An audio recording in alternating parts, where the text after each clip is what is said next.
Pickett County basketball is coming up in minutes, live on UCSportsNation.com.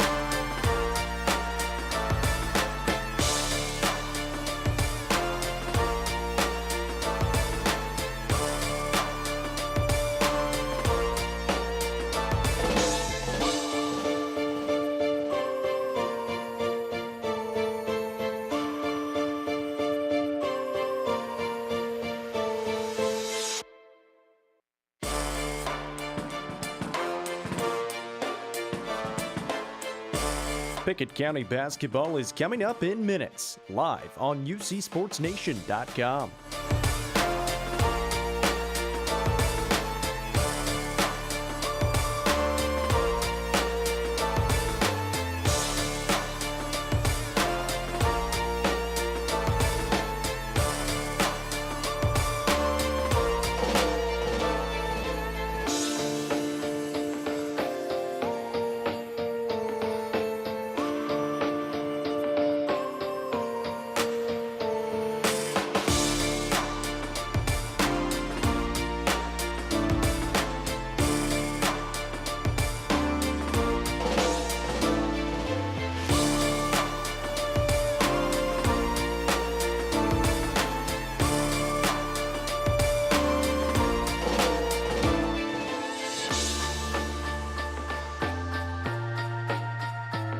Pickett County basketball is coming up in minutes, live on UCSportsNation.com.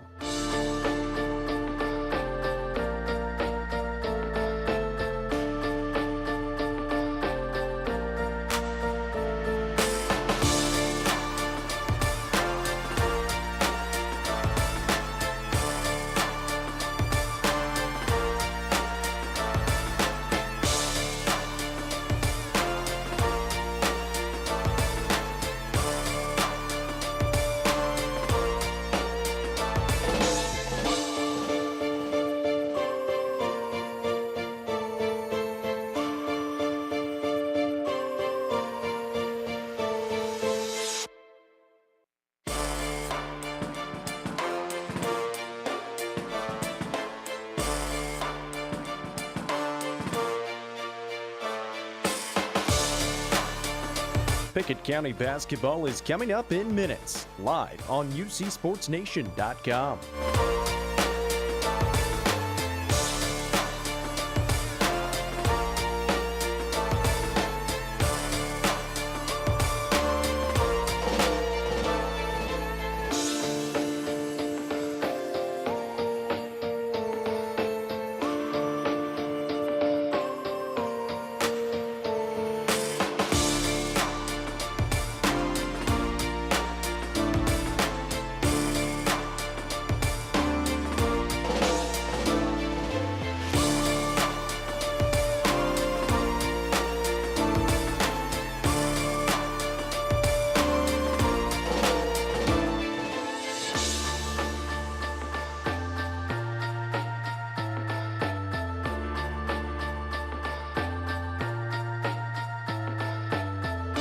Pickett County basketball is coming up in minutes, live on UCSportsNation.com.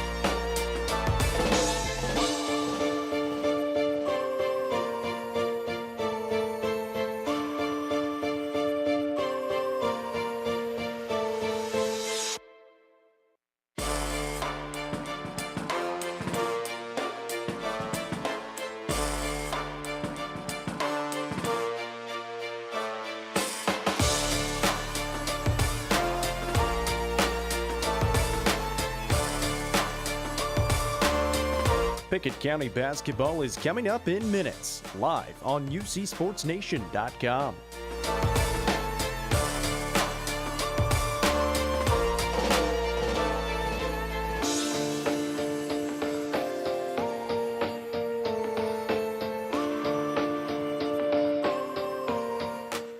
It begins at a backyard hoop, a lonesome ritual of shot after shot after shot, more misses than makes. The game-winning shots from the back of the house or the edge of the driveway. The shots begin in the day and ends after dark, amidst the call of dinner's ready and just a few more shots, Mom. From that lonely hoop with the chain half off, a dream begins. The dream to join with neighbors down the street or across town, donning that jersey, the hometown high school colors, as the community cheers. The dream of a championship. It is the magic of high school basketball. From the lonely goal to a jam-packed gym and a big rivalry night. It is Pickett County Bobcats basketball.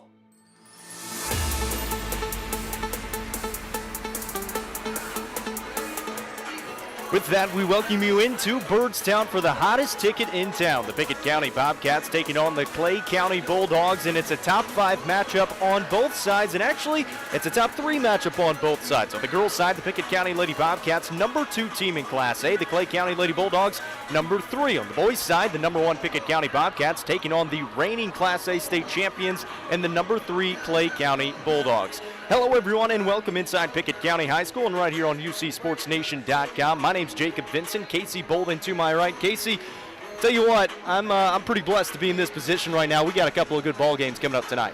Jacob, unbelievable action here tonight. I've really networked with some people this week trying to figure out, has there been a top 3 matchup on boys and girls in the same building? Talked to a lot of people. Nobody can really think of one. So it is a hot ticket tonight. This gym is getting full already. We got here a little bit early. The parking lot's already full. We're in for a real treat tonight for Upper Cumberland basketball here on UC Sports Nation. You mentioned talking with some of the other people around the area about being one of the hottest tickets in town. Coach Amonette even said in our pregame interview a little earlier, saying that this is probably the only time he can remember that there's a top 3 team in both games being played. Not just one team, but both teams in both games being top 3 in the state. Pretty impressive. Let's break it down a little bit. We're here in Byrdstown at Pickett County. The first time these two teams have met this year, well, because the first 2 games got postponed due to some weather. So finally they're playing some basketball. Pickett County Lady Bobcats 16-3, 5-0 in district play. They're first in the district right now. Guess who's behind them? Clay County. They're 4-1 in district play, 13-3 on the season. If Pickett County wins this game, they guarantee themselves at least a share of the regular season title. Yeah, they for sure do. Tonight's Casey's keys for the game, Jacob. Pickett County riding a 7-game win streak. As you mentioned, undefeated in district play. Big ticket tonight, number 2 versus number 3. I think for Pickett County, they've got to continue getting the balanced attack offensively. When we look back at the win streak, it's been very balanced. Jacob, what do we mean when we say balanced? Multiple players in double figures each night. I really think they've done an outstanding job of the inside-out attack, getting points off the bounce down around the rim, and they've been able to shoot a very high percentage from the perimeter. We've seen it already many times before. If defenses collapse to help when Lowe and Reeder can get to the rack, Amonette, Kiesland, Reeder, more than capable of knocking down some big shots tonight, Jacob. I think secondly, Pickett County needs to figure out how to dictate the pace and the tempo tonight. This Lady Bobcats team, they really love to get it out and run. They're built for transition and turn this game into a track meet. Look for the Pickett County Bobcats to try to capitalize tonight by speeding up the game on both ends of the court. Lastly, Jacob, don't let the lights be too bright, right? It's a big game. Don't get caught up in the moment. They need to come out sharp early to set the tone. and then bounce back when they have turnovers or give up a run. Jacob, that's tonight Casey's keys for the game for Pickett County. For the Clay County Lady Bulldogs, they're 13-3 in the season, 4-1 in district play, a game behind Pickett County, sitting alone in second place. They've won 4 games in a row, taking on Red Boiling Springs twice, Gordonsville and Clark Range, and they got their revenge against Clark Range in their last game, 49-36, a big win for them. Fell on the road earlier in the season. That is their lone district loss, so this is a big game for them to try to tie Pickett County at the top of the standings. Yeah, they've got an opportunity tonight to come here on the road, pick up a big road win. We know this is a really tough league. Jacob, tonight's Casey's keys for the game for Clay County. I feel like they've really got to get Briley Burchett going early. She leads this team in scoring. They really want to try to get her involved early and often. I think they've really got to stop the penetration. We'll look for one-on-one matchups tonight, specifically against Lowe, against Wood. I think if they can get off the bounce early, it really frees up those shooters. That brings me to my next point. They can't leave those Pickett County shooters open. We know that Aminette, Kiesling, Reeder, even Shayla Wood can step out and knock that down. And then lastly, Jacob, for both teams, I think both of them got to step into the moment. I think they've got to lean, both teams got to lean into some adversity because both teams are going to face it tonight. Mental toughness will play a huge factor in the game tonight, Jacob, for both teams. It's the hottest ticket in town, and we've got it for you right here on UCSportsNation.com. Number 2 Pickett County Lady Bobcats, 16-3, 5-0 in district play, hosting the number 3 Clay County Lady Bulldogs, 13-3, 4-1 in district play. Coming up in just a little bit. We continue with our pregame right after this. This is the People's Bank Countdown to Tip-Off. People's Bank and Trust of Pickett County. Because of the COVID-19 coronavirus, at People's Bank, we've experienced a major surge in the use of our remote banking services. Our mobile banking app with electronic payment options and remote deposit capability is the fastest growing financial service we provide. Whatever banking services you need, People's Bank is leading the way into the 21st century. People's Bank and Trust Company of Pickett County, investing in the future, one customer at a time. Equal housing lender, member FDIC. Time is money, and if your car's transmission is out of sorts, if your heating and cooling system is on the fritz, if your car will not start, it's costing you time. Pryor's Auto Spot gets it repaired, work done right, on time, and that puts money back in your pocket. And Pryor's has tires to keep you running. No need to go anywhere else. Pryor's Auto Spot, 8410 Highway 111. Save time. Schedule your repair job at pryorsautospot.com. Getting your vehicle repaired. Pryor's. Rolling toward tip-off. Pickett County Basketball. The People's Bank Countdown to Tip-Off. Since 2007, Dale Hollow Exxon has been serving this community. That's a lot of buzzer beaters and great wins. Jason Meadows and the team at Dale Hollow Exxon love the Bobcats and are proud to support the team. On your way to the next game, swing in for a fill-up. Sandwiches, fresh baked goods, and delicious pizza for every Bobcat fan on your team. And of course, Synergy Supreme Gas from Exxon to keep your car running with the speed of the Bobcats. Dale Hollow Exxon. Refuel after every game at Dale Hollow Exxon.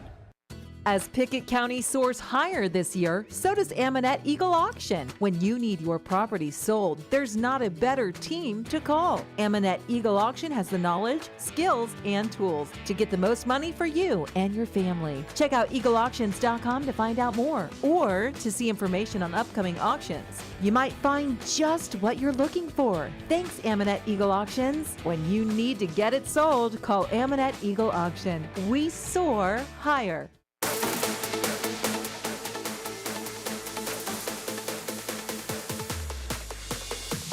Back here on Pickett County Lady Bobcats basketball, we're talking with head coach Brent Smith of the Pickett County Lady Bobcats. Coach, 16-3, 5-0 in district play, beat Gordonsville last time out, 80-59, and a lot of good performances in that one. I gotta talk about Kaylee Tompkins though. She had a career high in points in place of Shayla, who got into some foul trouble early. How nice is it to have that kind of production off the bench, especially in the form of Kaylee? Well, I think we mentioned her a little bit last time. She's had a pretty productive year overall. She's had some games. She's had, done some really good things. I can remember a shot she made in the Sunbright game, a three, kind of late there, big in the game. So, she's had a really good year. We, when we go to the bench, we usually don't lose much with her. So, she's been a great sixth man for us. 5-0 in district play now in District 7, a really tough conference. 4 of the teams still ranked in the top 10 in Class A. Did you expect to be here at this point in the season? Well, I'd lie to you if I said I did. No, I didn't. I just I felt like we had a good team. Didn't know, just there's so many. I told you many times, so many unanswered questions. So, I think we're a good team. I still don't know that we're that good yet. I think we obviously got the potential, and we need to expect that of us. But tonight will be this next 2 weeks will be a great big test for us. What are you most impressed with in the development of this young team? Yeah, everybody's, earlier I kind of wondered about how the roles would be accepted, and we've kind of took those on and accepted them. Sometimes it's hard to come as a freshman or a sophomore and do a lot of scoring, respect a lot. And Shayla's, has really stepped up and done her leadership part, and she's done some things that, maybe she's uncharacteristic for her that stepped out of her, normals. But, she's had a good year, really good year. She's done some different things, like I said, than she has in prior years. And we can see that she's got a well-rounded game, and it's really helped us. Taking on Clay County tonight, 13-3, 4-1 in district play. What's something that stands out when you first look at them on film? Man, they're deep. They got a lot of depth. They'll probably play 10 or 11 kids. They got a really good post player. They really don't. A lot of these kids have played a couple years, and that they expect to win, and that's the thing. They really don't, what you say, have a true point guard, but they've got several that can do that by together, I guess. And I don't know, that they're kind of an odd team. They shoot it well sometimes they don't. So I felt like it was an upset when they got beat at Clark Range, but they fixed that problem last week. So, I don't know. It's going to be a test for us. I'm excited about where we're going. Win tonight guarantees at least a share of the regular season title. Is that something that you've made aware to the girls, or something you're just kind of go out and play the game? Absolutely, yeah. We've talked about it. It's you just get one. We get the thing about it is we have 3 district games left, and obviously the one at home. You get this one tonight, and no worse than a share first. And man, wouldn't that be awesome? Be pretty cool, especially for such a young squad. That's head coach Brent Smith with the Pickett County Lady Bobcats. We'll be back in a moment. Bobcats basketball, sponsored by Pryor's Auto Spot. Get your car repaired, done right the first time. Schedule your work now at pryorsautospot.com. By Byrdstown Medical Center, local experts taking care of local people. Schedule an appointment today, 864-3187. Union Bank, with the modern tools to make banking easier. The experience you can count on. Union Bank, member FDIC. By Brown's Funeral Chapel, helping families all across Pickett County. Proud to support the Bobcats. Brown's Funeral Chapel. And by Aminette's Eagle Auction and Realty, where we soar higher. Book your next auction at eagleauctions.com.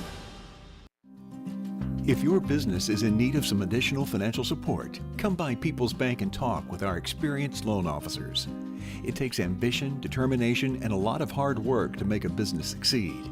If you have what it takes to keep moving forward, no matter what gets in your way, People's Bank wants to be in your corner whenever a battle begins. People's Bank and Trust Company of Pickett County, investing in the future one customer at a time. Equal Housing Lender, member FDIC. This is Emily Gibson, your Twin Lakes Security Sales Consultant. The holiday delivery season is here. Know what's happening with Santa or the services that don't use reindeer with a high-definition camera system from Twin Lakes Security. With Twin Lakes, you can monitor deliveries in real time to ensure that your packages are safe and secure. Give me a call to talk about protecting your holiday deliveries and more at 931-528-2005 or visit us online at twinlakes.net. T insert number C-0026.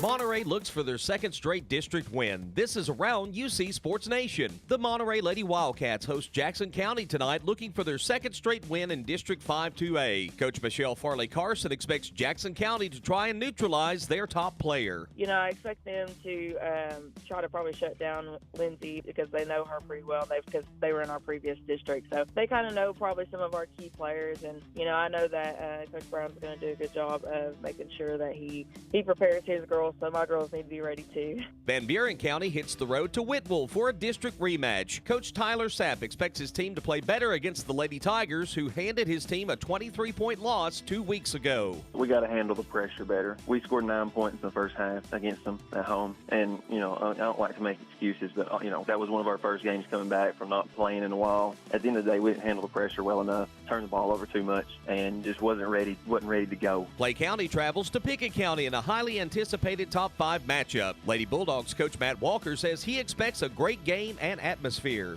I think it's going to be a great game, one way or the other. I think it's going to be a close game down to the wire. Their gym's going to be packed. Fans are going to be into it. It's just a great high school basketball atmosphere. Elsewhere tonight, Cookeville is at Wilson Central. Stone Memorial visits Cumberland County. White County is at DeKalb County, while Warren County travels to Coffee County. I'm Tom Duggan. We'll keep you updated on scores throughout the evening from UCSportsNation.com. Losing a loved one can be difficult, but you don't have to go through it alone. Brown Funeral Chapel stands beside you, answering your questions, creating a plan, helping you with the budget, taking care of the details. Brown Funeral Chapel stands beside you in some of the most difficult times of your life. Neighbors and friends ready to be there for you, to remember your loved one with caring and dignity. You don't have to shoulder it all. Brown Funeral Chapel stands beside you. Brown Funeral Chapel.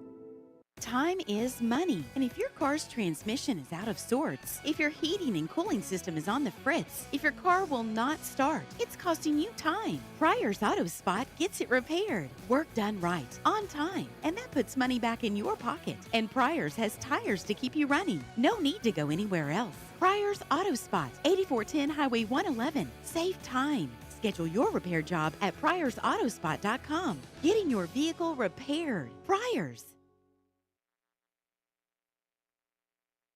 Since 2007, Dale Hollow Exxon has been serving this community. That's a lot of buzzer beaters and great wins. Jason Meadows and the team at Dale Hollow Exxon love the Bobcats and are proud to support the team. On your way to the next game, swing in for a fill-up. Sandwiches, fresh baked goods, and delicious pizza for every Bobcat fan on your team. And of course, Synergy Supreme Gas from Exxon to keep your car running with the speed of the Bobcats. Dale Hollow Exxon. Refuel after every game at Dale Hollow Exxon. It's game night, but sniffles are slowing your MVP. Your choice is First Choice Family Care. Dad doesn't feel like a pickup game. Your choice is First Choice Family Care, 864-3232. Mom's been benched all weekend. Your choice is First Choice Family Care. Taking care of your family team all year round. Primary care, preventative care, wellness. Your choice is First Choice Family Care. Walk-ins and appointments. Your choice is First Choice Family Care. Always accepting new patients.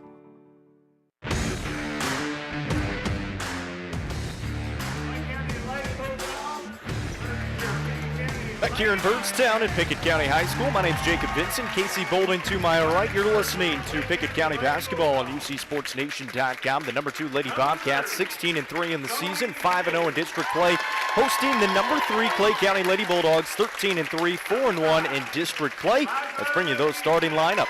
They'll send out a junior. Her name is Abby Head. She wears the number 10. The sophomore is Haley Buford. She's 21. 23 is a junior, Briley Burchett. 30 is a senior, Zoe Hayes, and 5 is a senior, Eliza Jenkins. That's the starting lineup for the number 3 Clay County Lady Bulldogs. Their head coach is Matt Walker. For the number 2 Pickett County Lady Bobcats, 16-3 in the season, 5-0 in district play. Head coach Brent Smith, who's been there for quite some time, sends out the same starting lineup. Sophomore Allie Amonette wearing the number 12. A sophomore Ella Kiesling wearing the number 13. A true freshman, Emmy Lowe, wearing the number 33. 34 is a senior, Shayla Wood. And Callie Reeder, another freshman, wearing the number 44. Casey, that battle down low between Callie Reeder and Briley Burchett is going to be a fun one here tonight. Yeah, we talked about it last game, but during the win streak, Pickett County's done an outstanding job of protecting the rim. A lot of that's came from Callie Reeder. She's been able to alter shots, block shots. That we're in for a treat tonight to watch that matchup down low. I think whoever's going to check low, that'll be another matchup we want to keep our eye on. We know Lowe can really handle the basketball, so let's see if her defender is able to keep her in front of her or she's able to get to the rack and either score or find those shooters out on the perimeter. We've talked about throughout this season how a lot of these teams at the top of the district are very similarly made up. They've got a lot of young players. This Clay County team might be one of the older teams in this district. They've got 2 seniors in the starting lineup. They've got 2 juniors and a sophomore. They've got a lot of experience from last year's squad that went to the semifinal, ended up falling to Laredo 63-42 in that semifinal game. But this is a team that has made it deep in the tournament before. They've got the experience. Yeah, they've got some key players that are back that they've been able to build on this season. They've got probably a little bit more experience than Pickett County, but like we said, Pickett County showed us a lot of things that we didn't think they'd be capable of doing this season. Jacob, we're getting ready for tip-off. Jacob, I'm excited. I got my seatbelt on. We're ready. It'll be Reeder against Buford to tip it away, and we're underway from Byrdstown. The Lady Bobcats start out with it first. Pickett County in their home white uniforms with yellow numbers, black trim. Emmy Lowe with the basketball. Top of the key for Allie Amonette. Amonette looking right side. We'll give it back to Lowe. We'll reset the offense. The Clay County Lady Bulldogs in their away black uniforms with gold numbers and gold trim. There's Amonette again on the top of the key. Man-to-man look defensively here for Clay County. Not a whole lot of movement for Pickett County yet. Here's Emmy Lowe to the basket, putting up a shot. No good. It was altered by Clay County. That was Abby Head with the block, and they'll come up with the basketball. 40 seconds in, no score. Lady Bulldogs with their first offensive possession.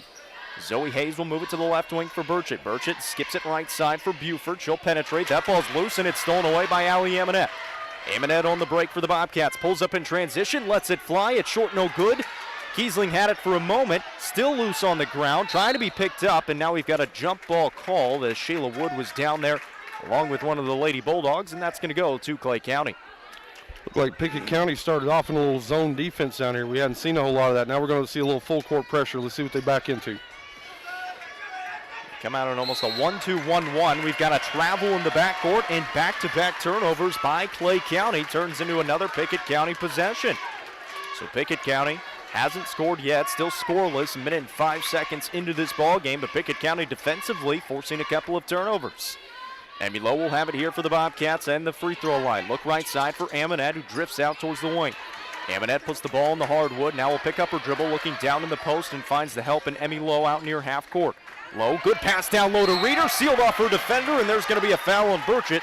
Reeder couldn't get it to fall, but she'll be at the line for 2. Reeder did an outstanding job of sealing to get that entry pass. When she caught it, she had a clear lane to the bucket. She got fouled. She's going to go try to knock down a couple free throws, but really good possession that time by the Lady Bobcats, working it down low. Freshman at the line, can't connect on the first one. In and out, no good.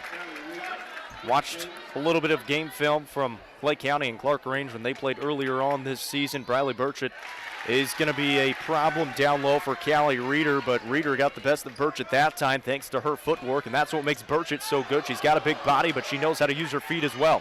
Here she is. Reeder made the second free throw, so it's 1-0. Pickett County on top. 3 ball coming from Buford from the right side. Hits the front iron, goes over the backboard, and will be going the other way. It was a good look at it from Buford from that right side, just couldn't get enough on it. Pickett County gets the ball back, leading 1-0, 6:15 to play in the first quarter.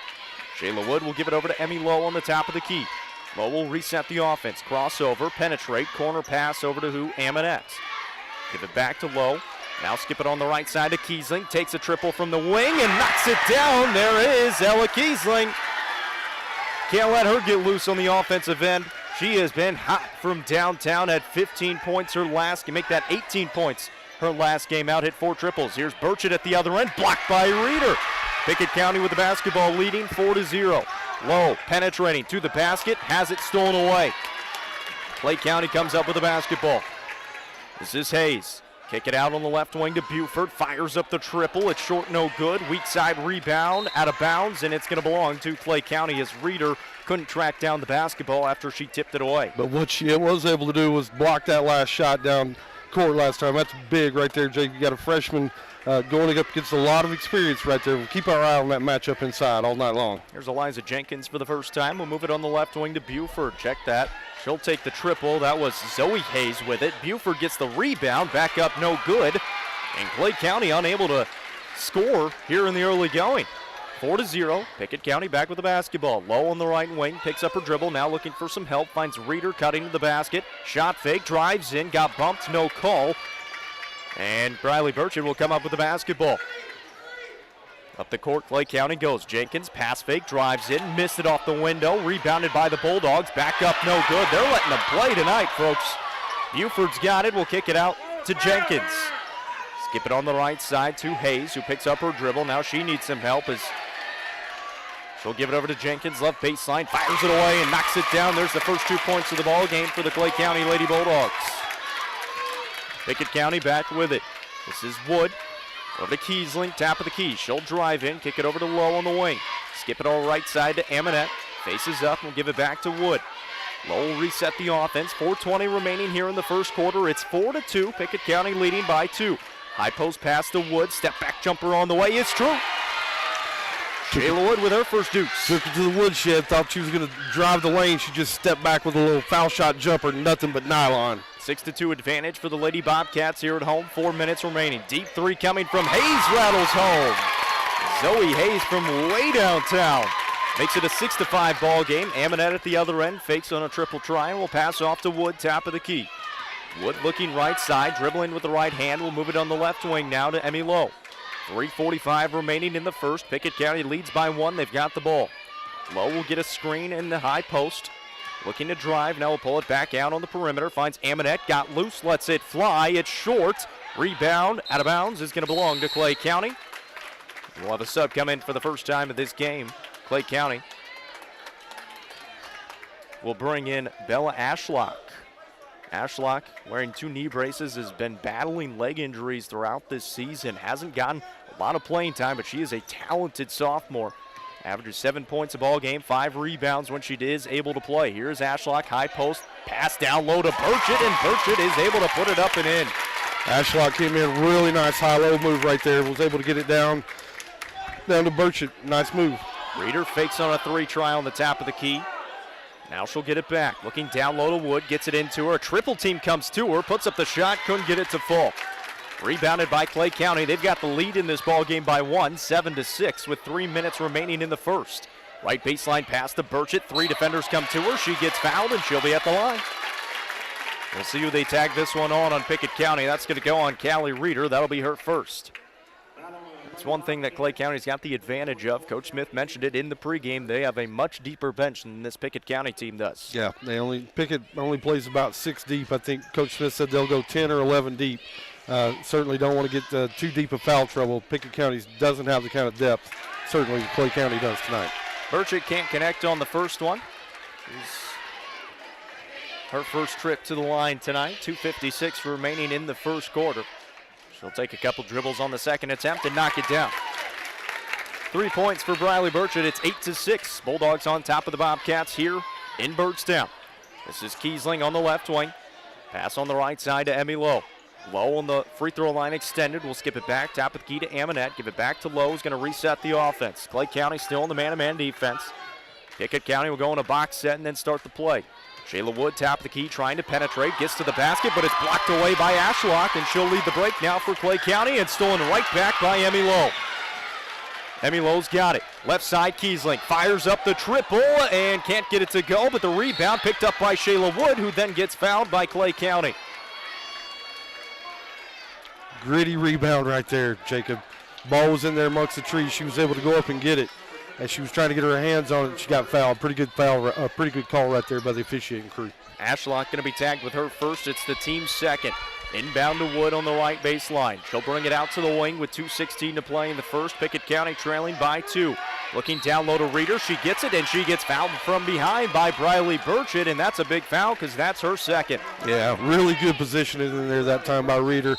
Everybody's wanting a 3-second play right there. I don't think it was. She's got really good position. She's able to hold. Burchett tried to come through her in order to stab away the pass. She got picked up her second foul.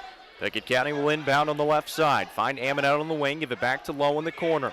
Skip it to Reeder. Top of the key. Will look right side to Kiesling. Down low to Wood. 4 defenders around her. Loses the basketball.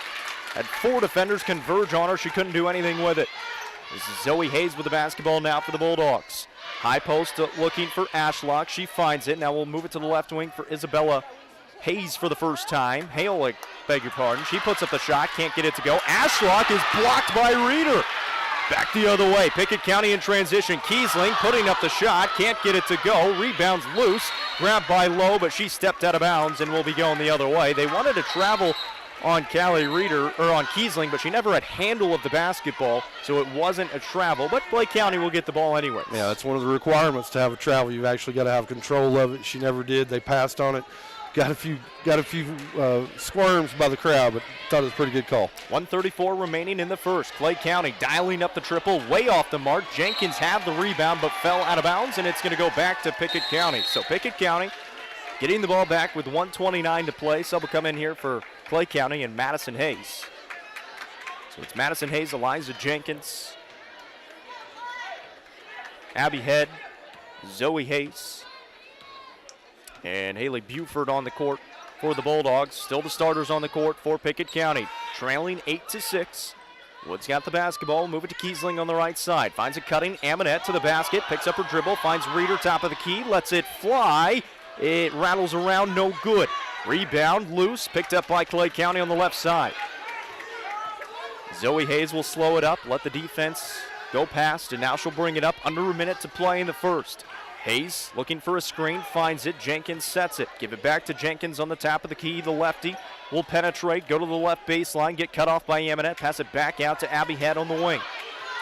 43 seconds on the clock now. Coach Walker barking out instructions for Clay County. They're going to set it up.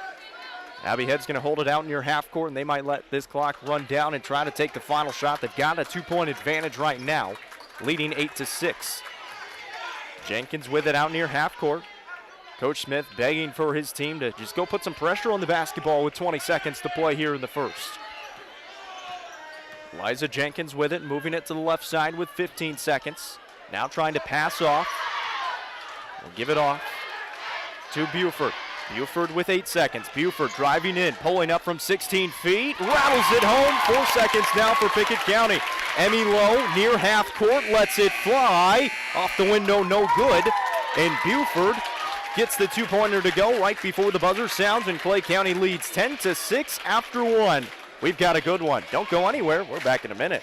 Most insurance ads end at competitive rates, as if that's all that matters. As your local professional insurance agent, that's just where Kiesling Insurance begins. When it comes to insuring your home, your car, or your business, Kiesling Insurance offers you personalized service and advice, along with a choice of companies to fit your needs. And yes, competitive rates, too. When you need insurance, call them, or be sure and contact the team at Kiesling Insurance or visit them online at KieslingINS.com for details about life, home, auto, or business. Having some emergency money put away for rainy days will make most problems much easier to bear. If you should hit a snag that requires more cash than you have on hand, People's Bank makes loans for almost any reason. Our local customers are always at the front of our list when it comes to making loans. Whatever you need money for, at People's Bank, we want to hear from you. People's Bank and Trust Company of Pickett County, investing in the future, one customer at a time. Equal housing lender, member FDIC.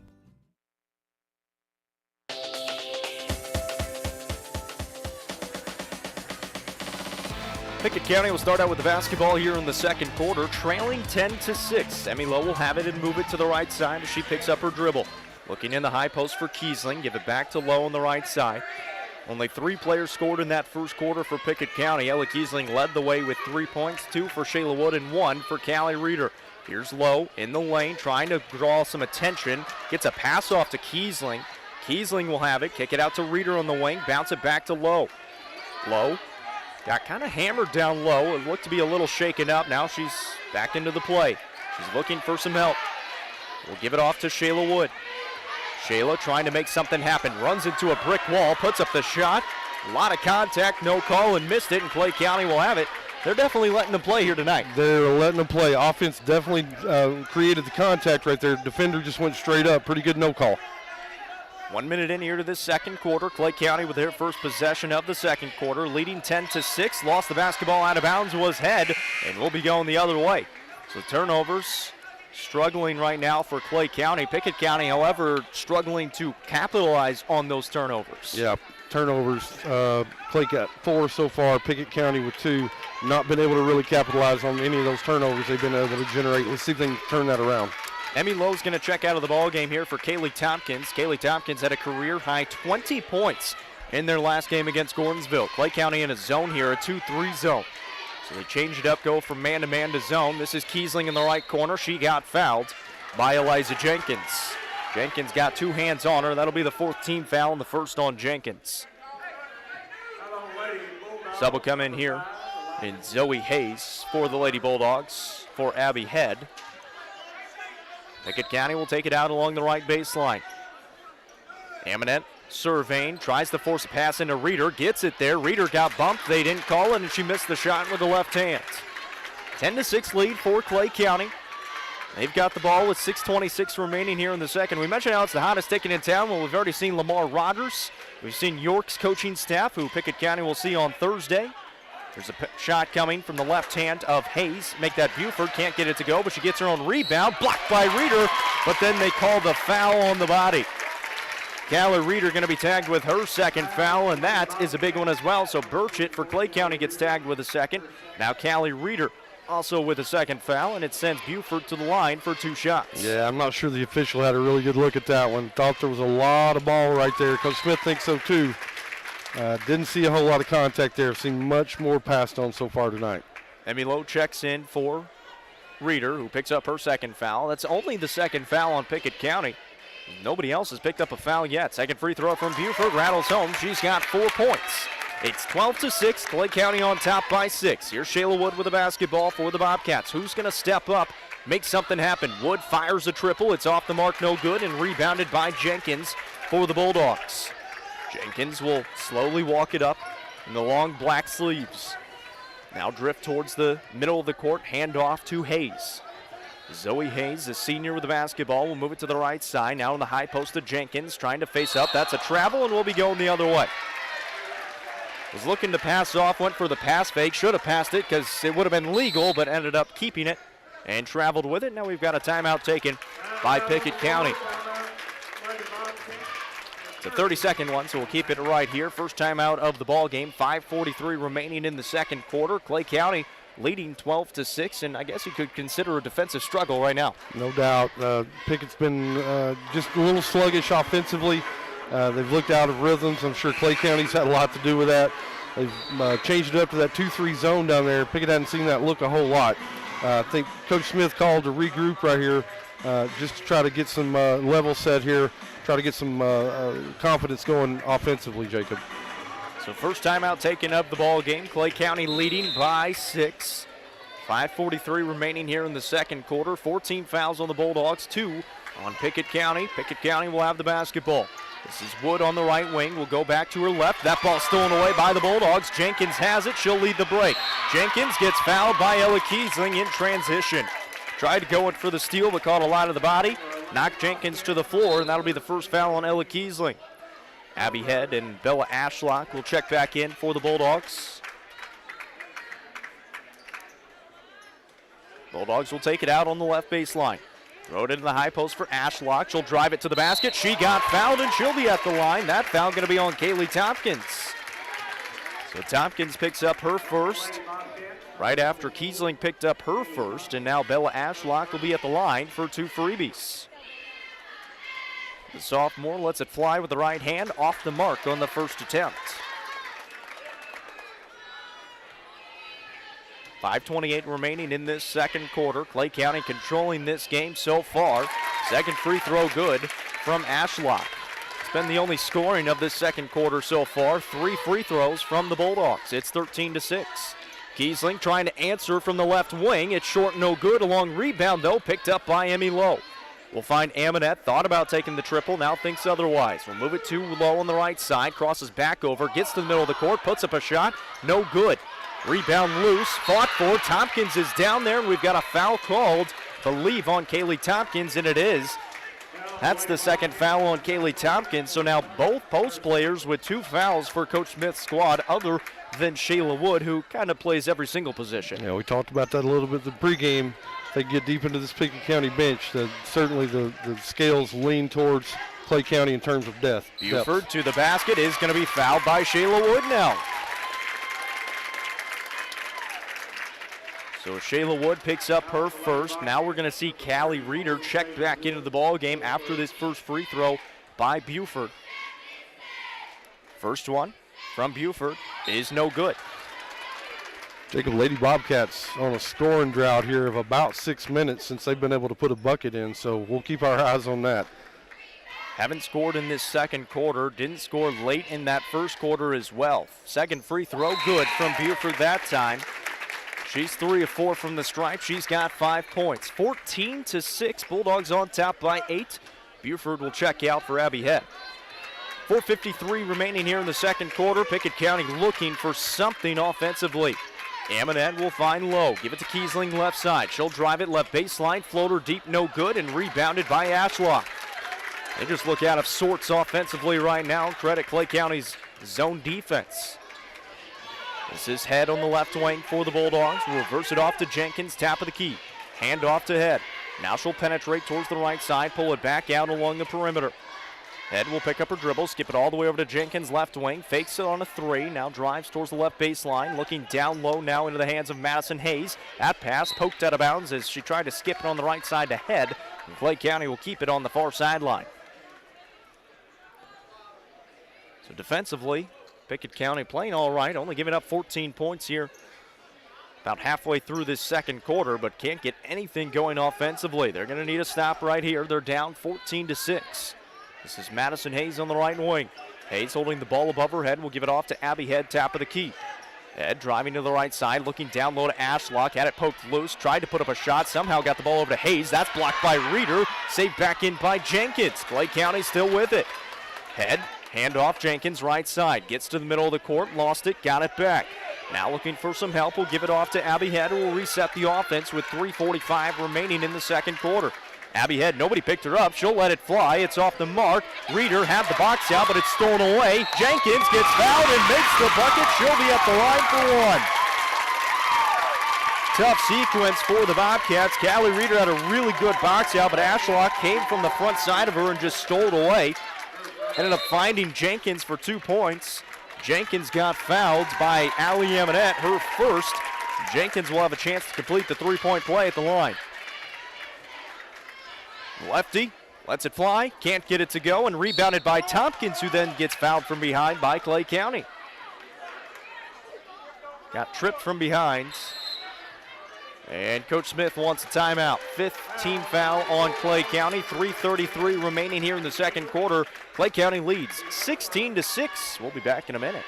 As Pickett County soars higher this year, so does Amonette Eagle Auction. When you need your property sold, there's not a better team to call. Amonette Eagle Auction has the knowledge, skills, and tools to get the most money for you and your family. Check out eagleauctions.com to find out more or to see information on upcoming auctions. You might find just what you're looking for. Thanks, Amonette Eagle Auctions. When you need to get it sold, call Amonette Eagle Auction. We soar higher.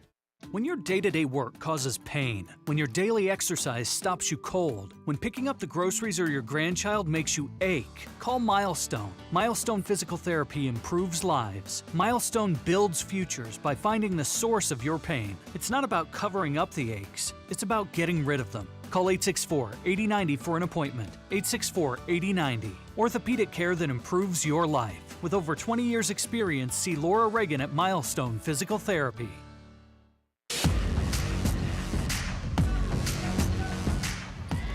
Big stretch for Pickett County here out of the timeout. 3:25 remaining in the second quarter. They trail by 10. They've got the ball. Kiesling, 3 ball, way off the mark. It was deep.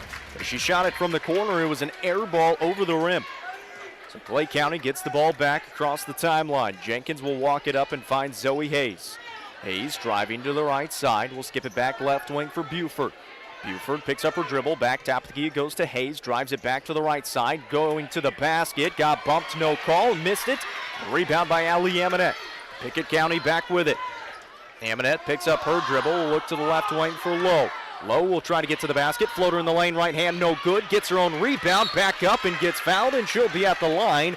And Pickett County still searching for their first points of the second quarter with 2:45 to play. That foul on Zoe Hayes, her first. Yeah, they're up to 8 minutes without a field goal right here, Jacob. We're, under 3 to go here in the second quarter. No field goals, no free throws, just trying to get on the board right here. Lowe knocks it down. And that's the first point of the second quarter for Pickett County with 2:45 remaining in the first half. Ella Kiesling will check out for the first time. Shayla Wood checks back in.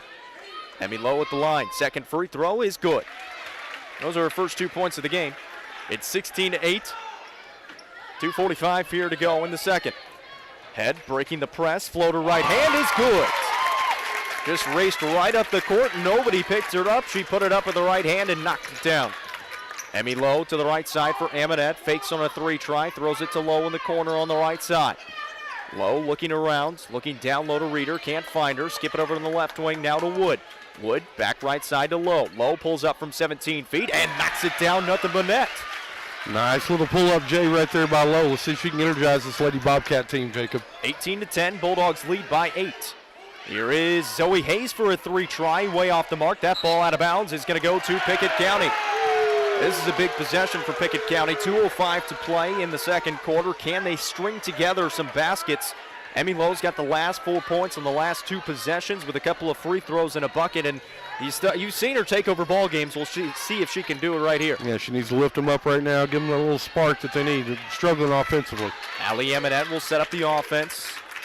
Look to the right side for Lowe. Now we'll give it back to her. Lowe. Back to Amonette, top of the key. 3 ball from deep is off the mark to the left. Rebound loose, picked up by Clay County. Stolen back by Amonette. 2-on-1. Allie Amonette, sidestep, puts it up, got it to go with the foul. Amonette will be at the line for 1.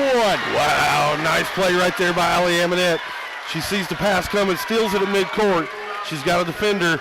Defender got over there late. Nice play right there. She's going to try to go, not care of the 3-point play the hard way, Jacob. Zoe Hayes tried to take a charge, and Amonette smartly sidestepped her, took a step to the left, a little bit of a, we'll call it a half Euro step, was able to get it to go. Now she'll have a chance to make it a 5-point ball game. The free throw is no good. Picked up by Clay County. 18-12, 1:30 to play here in the second quarter. A little bit of juice for the Bobcats. Bulldogs back with the basketball. The Pickett County crowd back into it here. That ball poked from behind by Lowe. It's going to go out of bounds in the backcourt and stay with Clay County. Seen her do that so many times this year, and fortunately she hit the basketball that time, but a lot of times she gets called for the foul when she wraps around and tries to poke it from behind. Yeah, it's a tough play for a defender. Coaches typically don't like it because that means you're behind them, so keep our eye on that. 1:17 remaining here in the second quarter. Still a zone. That should be a double dribble. They didn't call it.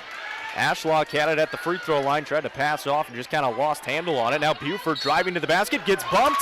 That's going to be the 3rd foul on Callie Reeder, and Buford's going to be at the line.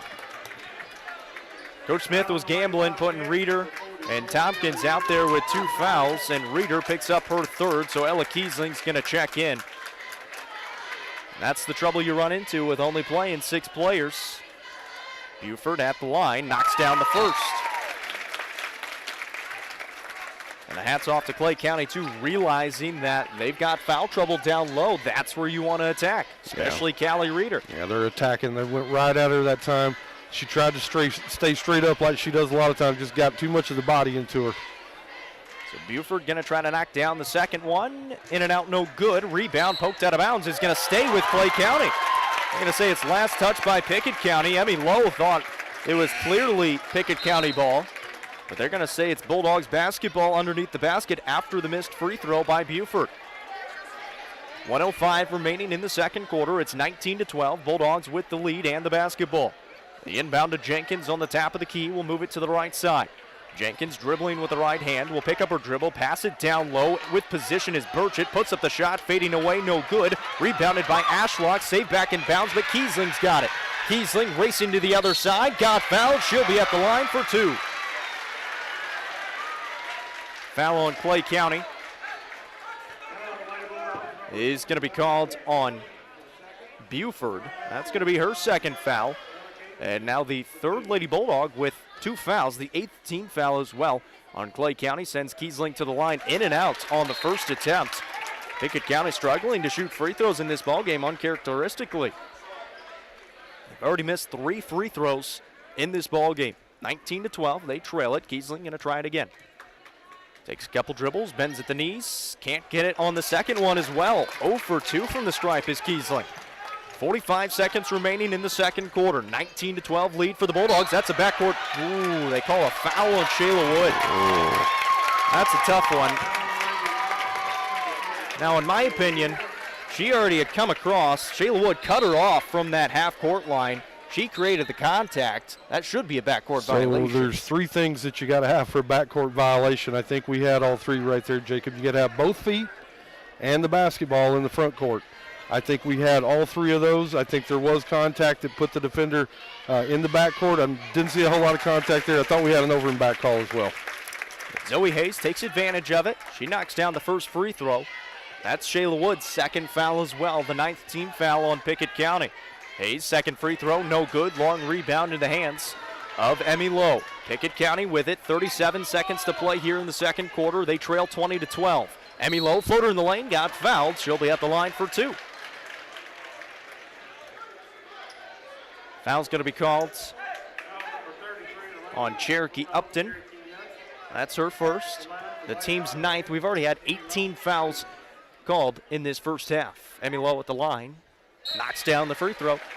She's perfect from the stripe so far tonight. She's got 5 points. 3 subs come back in for Clay County. Coach Smith mentioned it. They'll go 9 or 10 deep, and they're able to do that. Keep fresh legs out there and stay out of foul trouble, especially as many times as the whistle is blown tonight. Second one good as well. It's 20-14. Pickett County's gotten it back within 2 possessions and come up with a steal with 26 seconds to play in the first half. Shayla Wood in the lane, got fouled. She'll be at the line. Oh my goodness, they called a charge. It looked like Shayla Wood jumped straight up in the air, but they call a charge on Shayla Wood. That's her third. Jacob, that's a terrible call right there. Official's got a bad look at it.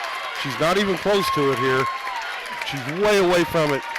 Do not like that one at all. Well, Shayla Wood gets tagged with her third. That's now the second Bobcat with 3 fouls with 23 seconds to play. Pickett County trying to put some full court pressure out there and calls another turnover. Almost due. That ball out of bounds is going to stay with Clay County here on the near sideline. Coach Smith trying to get an explanation or plead his case on the far sideline with the referee who made the call. A couple subs will come in here. And Coach Smith obviously not happy with that one, vehemently explaining his case. I think Coach Smith saw what I saw. So Clay County with the basketball, 12 seconds to play here in the second quarter. 20-14, Bulldogs lead by 6. This is Zoe Hayes with it. At the middle of the court, we'll move it to the right side. Now top of the key, it goes to Head. Head with it, being guarded by Shayla Wood. Doesn't get the shot off in time. They don't call the foul. We're going to halftime with a halftime score, 20-14 in favor of the Clay County Lady Bulldogs. A lot of fouls called, 19 to be exact, and it's a 6-point ball game at the break. We'll take a short break and be back and break it down for you. 117 years of serving the Upper Cumberland. Not many businesses can say that. Union Bank can, and yet Union Bank keeps changing to meet the needs of today.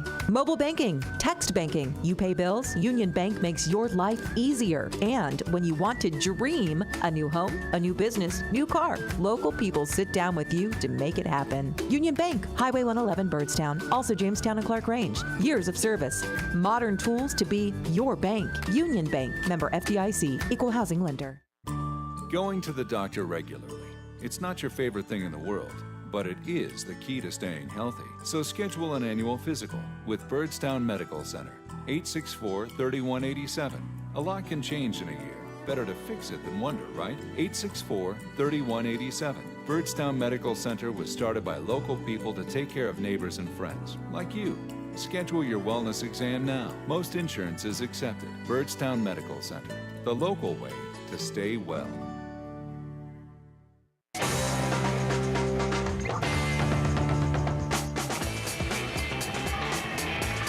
Welcome back to Pickett County High School right here on UCSportsNation.com. It's a top 3 matchup between the number 2 Pickett County Lady Bobcats and the number 3 Clay County Lady Bulldogs. 19 fouls called in that first half. Lady Bulldogs lead after the first half, 20-14, a 6-point advantage. Offensively, they're playing well. Defensively, slowing down this high-powered Pickett County offense as well. Yeah, we talked about it. Pickett County really is built to get out in transition. They want to get it up and down the court, Jacob. They want to create some turnovers, try to create some easy transition buckets. They've not really been able to do any of that tonight. Picked up a couple of steals, just hadn't been able to convert. Clay County's turned it over 5 times. Pickett County's not been able to convert on any of those turnovers and turning them into points. I think they've got to go into the locker room, regroup right here. That zone defense really giving them a lot of problems. They've got some foul issues. They got some players that's They've got Reeder, I believe, with 3, a couple other players with 2 each. So we're going to have to keep an eye on the defense here in the second half. Clay County might be able to expose those guys that have got some fouls. So they got to get it together right here, try to figure out how to get some chemistry, how to get some momentum going offensively, try to claw their way back into this game. Halftime score 20-14. Let's break down the stats. 19 fouls on Clay County. They've got 3 players with 2 fouls, and Hallie Buford, Briley Burchett, and Zoe Hayes. Their leading scorer is Buford with 6 points, 4 points apiece for Zoe Hayes and Eliza Jenkins. 3 points for Briley Burchett, 2 for Abby Head, and 1 for Bella Ashlock. On the other side, 10 fouls for the Pickett County Lady Bobcats. They've got 2 players with 3 fouls, Shayla Wood and Callie Reeder. Kaylee Tompkins has 2 fouls. Leading scorer for them was Emmy Lowe with 6 points, 3 for Ella Kiesling, 2 for Allie Amonette, 2 for Shayla Wood, and 1 for Callie Reeder. Halftime score 20-14 in favor of the Clay County Lady Bulldogs. We'll take a break, come back, and we'll have our halftime entertainment as we go inside Pickett County High School. Exclusive coverage of Bobcats basketball. Sponsored by First Choice Family Care.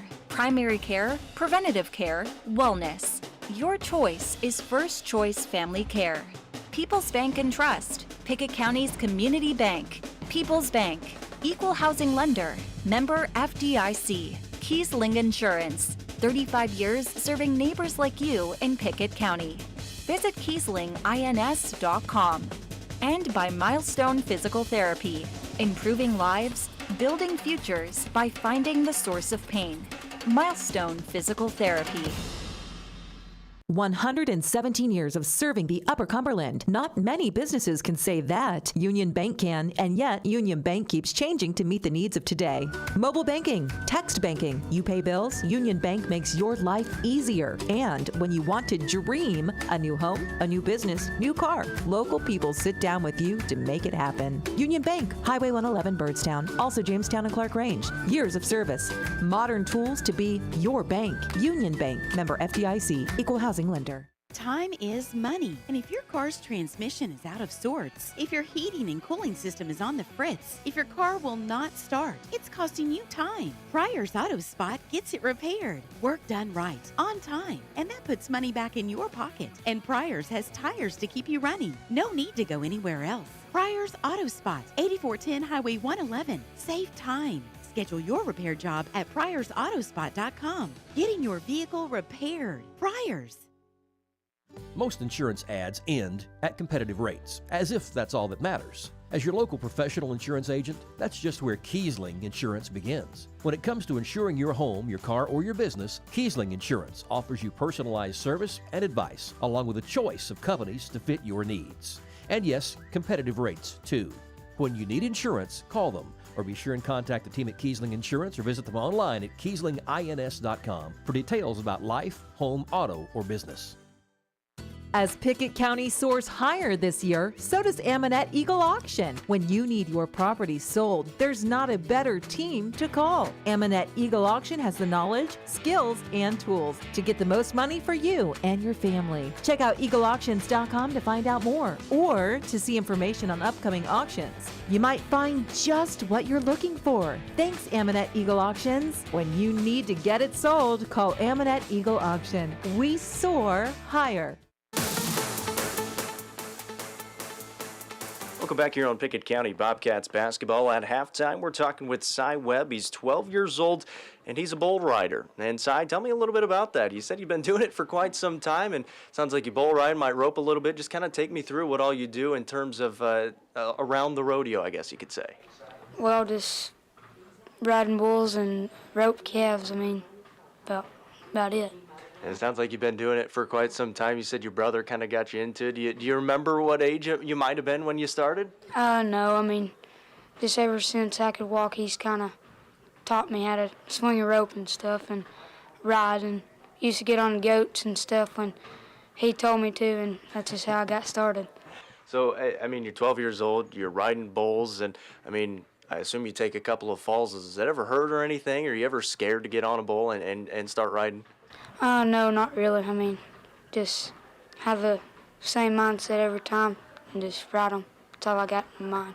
Now, Lane said he's kind of been all over the country doing what he does. Are you kind of doing the same thing, or do you go with him? I guess, what's that like? Where have you been, and what do you do at those events? I've been everywhere. Mainly when we go out west, I rope, and I don't know many bull ridings out there, but that's all rope. That's about it out there. What do you think is the coolest experience you've had, either in roping or in bull riding, and maybe where was it at? Vegas, with the pros and everything out there. That's what I think best experience I've had. Did you get to work with the pros? Was that why it was so cool? Not really, but they was out there. Everybody was out there, and you're just kind of with them and stuff, and you just kind of see them. What makes bull riding so fun? I know you mentioned it. You kind of, when you get on, you're not really scared to do it, but what makes it so fun? Adrenaline, or whatever you say. Adrenaline? Yeah, adrenaline. There you go. That. Yeah, I can imagine getting on the back of a bull. And I guess for you, you're only 12 years old. You still got a lot of, career ahead of you. What's maybe a couple of goals you have in this? Just win a gold buckle in Vegas one day. Okay, you got to explain that one to me. I'm not around the rodeo, so what is the gold buckle in Vegas? Well, it's the championship of rodeo. Okay. And then do you have to kind of work your way up to that? And I guess what's that process like? When you rodeo all year, and when you a pro and all year, and then last couple, if you make it, you play a rodeo in the championship. That's awesome. So I assume bull riding is your favorite, roping pretty good. Is it kind of between the two, or has it always been bull riding? It's always been bull riding. All right. That is the 12-year-old Cy Webb here at Pickett County, a bull rider, a roper, and it sounds like a pretty good bull rider as well. We'll be back in a moment right here on Pickett County Bobcats basketball.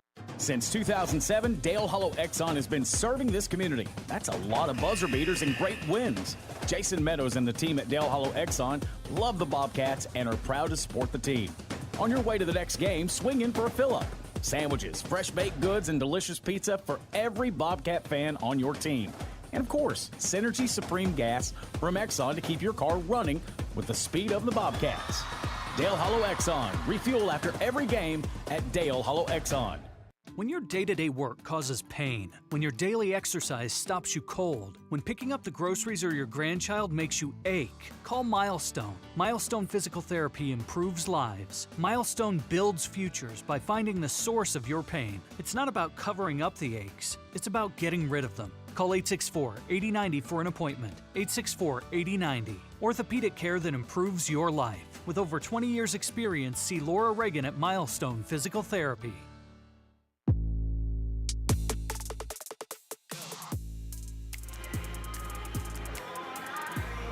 Well, the celebrities, if you want to call them that, are out. We just saw Gus Davenport walk by, one of the Cannon County stars that played against this Pickett County team earlier on in the season. So when we say the hottest ticket in town, it is indeed the hottest ticket, probably in the state, not necessarily in town. 20-14 as we start off this second half action between Clay County and Pickett County. The Bulldogs with the lead, starting off with the ball first. Here's a three ball from the left wing, off the mark.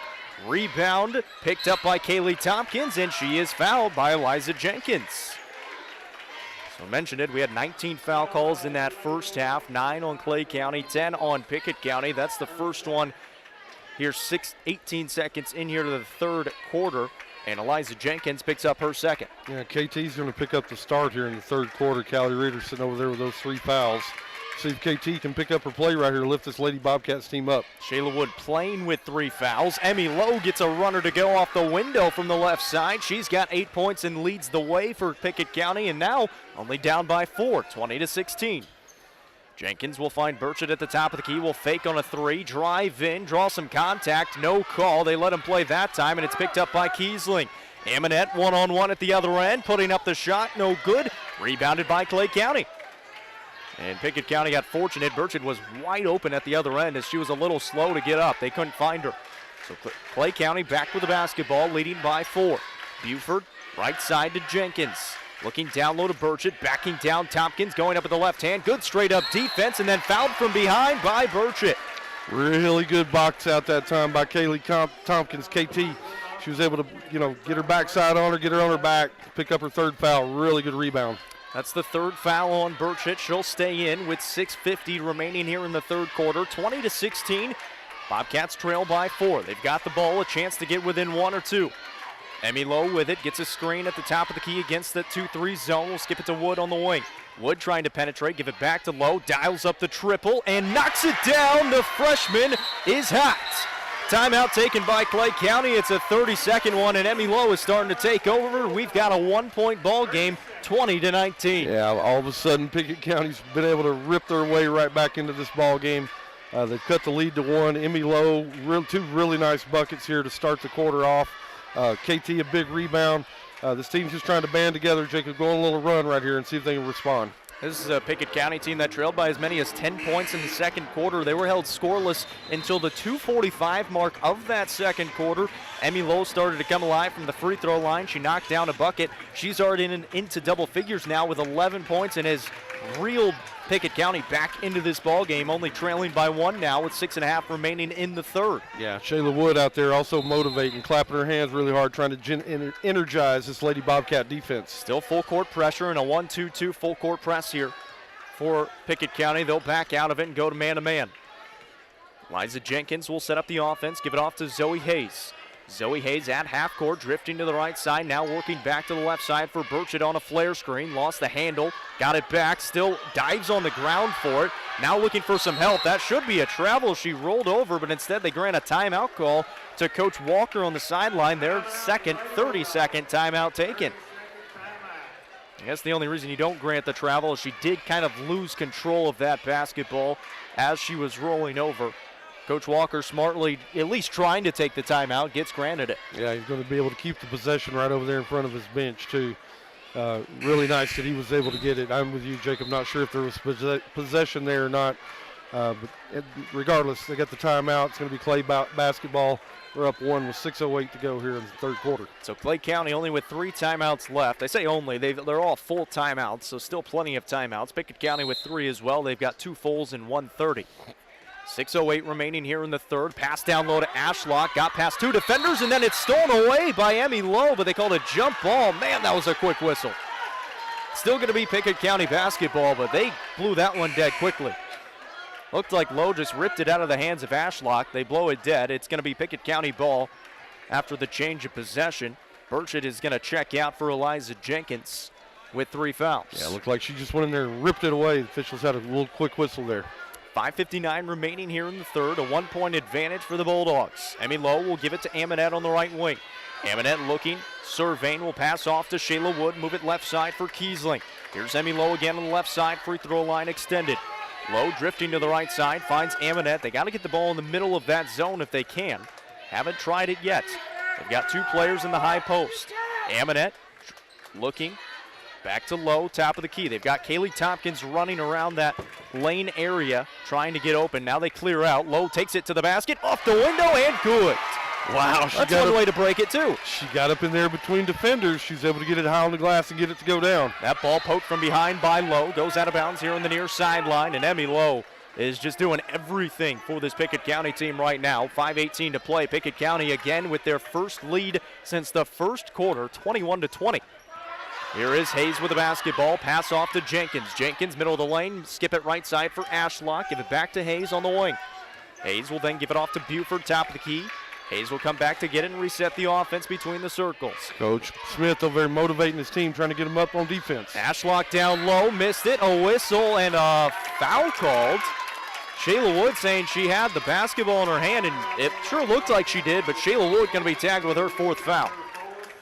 So she's going to have to check out. Coach Smith can't believe it as he's got both of his hands on his head. And Callie Reeder checks back in with 3 fouls.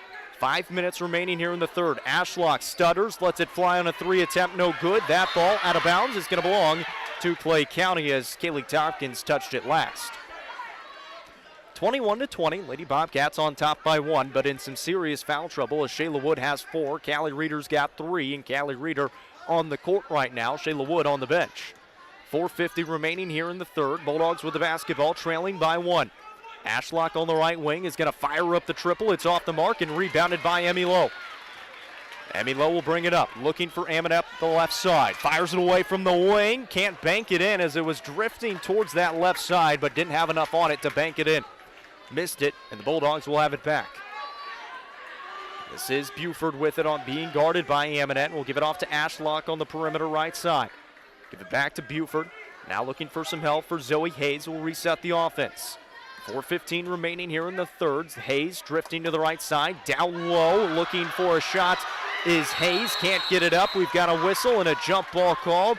There's a lot of contact, a couple of steps taken. They end up calling a jump ball, and it's going to stay with Clay County underneath the basket. Pretty good defense right here by the Lady Bobcats, Jacob. They've held Clay County halfway through the third quarter. They're scoreless. 21-20. Pickett County leading by 1. 4:06 to play in the third. Bulldogs with the basketball. On the right side, it goes to Jenkins. Tries the triple. It's a laser. No good. Short. Kiesling's got the rebound. 1-on-2. Smartly pulls it back out to Tompkins. Tompkins will give it off to Amonette. Top of the key. Dials up the triple. Lets it fly. Off the mark. No good to the right of the iron. Rebounded by the Bulldogs. That would have set this place on fire. 3:45 remaining now in the third. Bulldogs still trailing by 1. We've hit a lull offensively on both sides. There's a steal for Tompkins, but then loses it as she was diving on the floor to get it back. Bulldogs back with it. Here's Buford. Lost it off the foot of Pickett County. That's going to go out of bounds and stay with Clay County underneath the basket. Zoe Hayes will go to take it out. 3:30 remaining in the third. Clay County has not scored in this third quarter yet with 3:30 to go. That's a travel by Ashlock. That's going to remain the same for at least a little bit more. Pickett County going back the other way. Ashlock just shuffled her feet before she put the ball on the floor. Emmy Lowe back with it for Pickett County. Emmy Lowe's got 7 points here in the quarter, and the only points scored in this quarter from either side. Callie Reeder will give it off to Lowe. Lowe on the right wing, picks up her dribble, looking for some help. Give it off to Callie Reeder, will drift out to the half-court line, then give it right back to Lowe, will reset the offense. Lowe, couple of moves, passes off to Tompkins. Tompkins, give it back to Lowe again. 3 minutes on the clock here. Coach Smith barking out instructions. Man-to-man defense here for Clay, so that's a switch as well. Lowe in the lane, floater is good again. Just pulled up from the elbow and knocked it down. Shayla Wood taking over this game. Jacob, all the points for the Bobcats here in this quarter. She's hot. 23-20. Emmy Lowe's got 9 points here in the quarter. 2:40 remaining in the third. Pickett County leads by 3. Clay County has not scored in this quarter. Zoe Hayes out near half court. Will move it to the right side. Give it back top of the key to Jenkins. Now off to Buford. Hayes gets open, lets it fly, and finally knocks one down and gets Clay County tied up at 23. Zoe Hayes' second triple of the ball game. Low, middle of the lane. We've got a whistle and a foul call before the shot on Clay County. Foul's going to be on Abby Head. That's going to be her first and the team's third here in the second half. Pickett County will take it out underneath the basket on the left side. 2:14 remaining in the third. Bobcats with the basketball. Throw it into Reeder, top of the key. Now we'll skip it to the right side for Tompkins. She'll try to penetrate, come to a jump stop, and that's going to be a travel. That's probably a good call there on Tompkins, who took a little bit of a hop and a skip.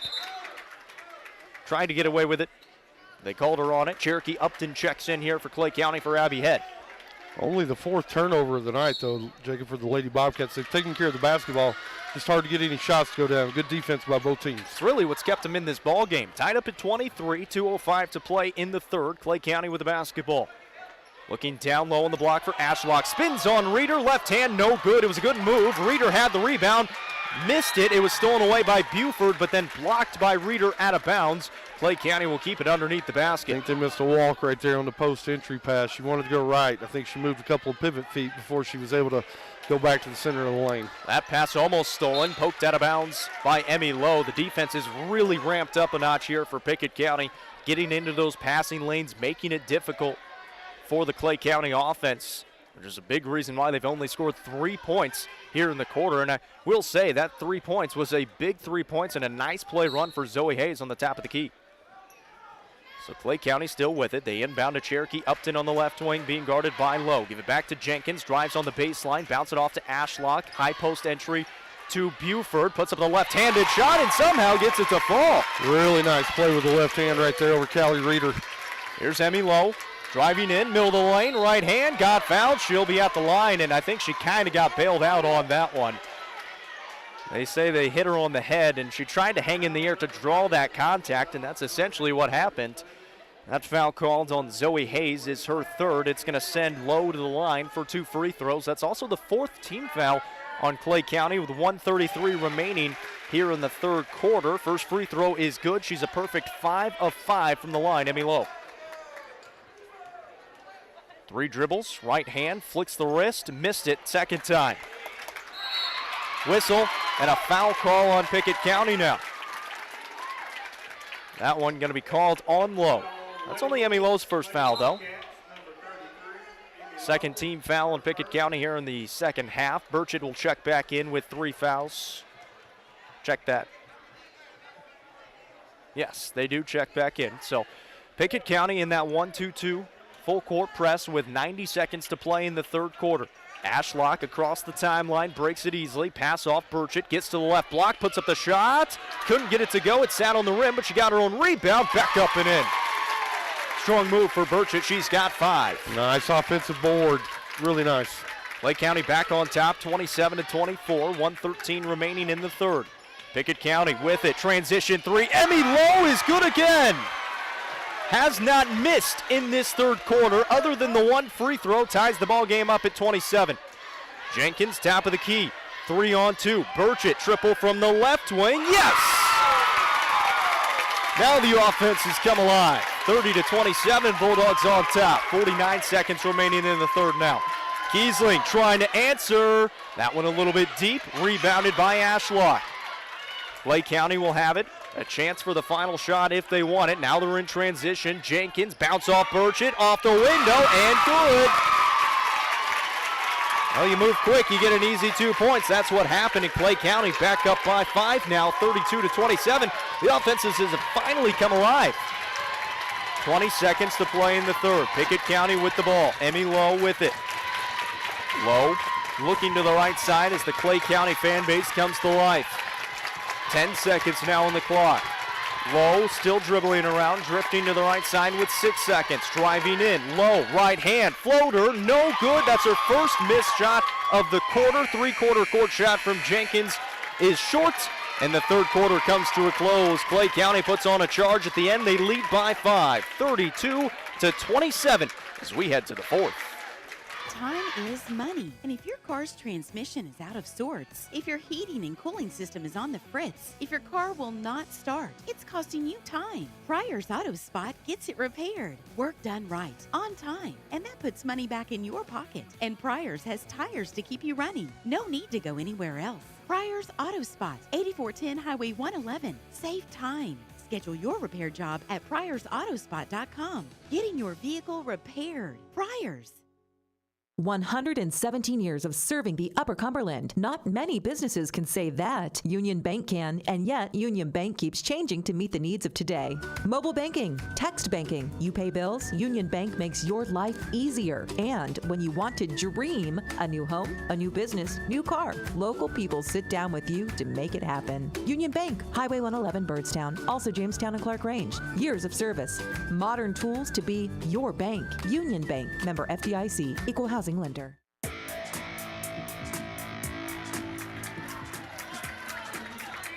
Well, we need another quarter to decide this one. It's a 5-point contest between the number 2 Pickett County Lady Bobcats and the number 3 Clay County Lady Bulldogs here in Birdstown. Clay County leading by 5 as we start this fourth quarter, 13-12 in that third quarter. Shayla Wood will kick out to Reeder. 3-ball right side is good. Callie Reeder, first field goal of the ball game. It's a big one. Close to a 5-second call for Clay County. Able to break out of it. Moves up the court to Burchett. Burchett at the window. Blocked by Reeder, but they call a foul on her. Burchett's going to be at the line. Reeder is going to pick up her 4th foul. And now 2 Lady Bobcats with 4 fouls on the court. And Shayla Wood and Callie Reeder. It sends Briley Burchett to the line. And a chance to add a couple of free throws here, already leading by 2, 32-30. First one, in and out, no good. Burchett went on a little bit of a frenzy there in the third quarter, had 7 points. She's got 10 on the ball game, the only double-figure scorer so far for Clay County. Second free throw is good. She's got 11 now. Conversely, for Pickett County, it was all Emmy Lowe. She had 13 points in the third quarter. She's got 19 on the ball game. Only scorer there in the third quarter for the Lady Bobcats. Really nice crossover that time by her. Well, she should have went into the body more on the shot, but couldn't get it. Shayla Wood gets the rebound. She gets fouled, and now she'll be at the line. So Emmy Lowe made a nice move, got to the basket, couldn't get the contact she wanted on the shot. Shayla Wood bails her out with the offensive rebound. She gets fouled by Zoe Hayes. Zoe Hayes picks up her 4th. It's the team's 5th, and it sends the senior to the line, but she cannot connect on the first.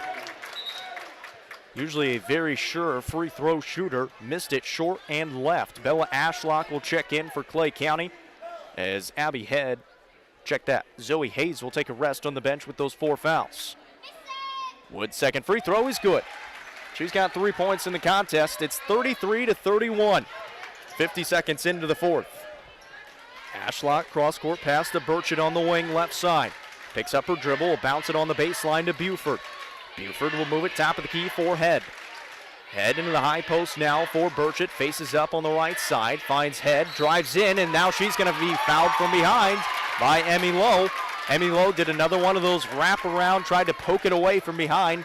That time she gets tagged with a foul. Looked like she hit a lot of the basketball, but she also caught some of the forearm. Second foul on Emmy Lowe, 4th team foul on Pickett County. 6:53 remaining in the ball game. It's 33-31. Clay County with it.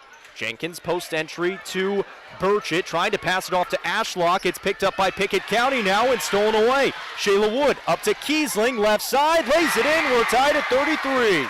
Really nice pass, Shayla Wood to Kiesling in transition. She put it down on the board. And now a steal by Pickett County. Amonette with it on the top of the key. She gets fouled from behind by Ashlock.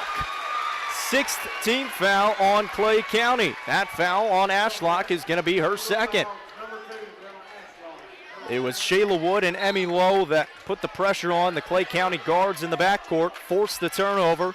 Pickett County's got it back, tied up at 33, a chance to take the lead here in the 4th.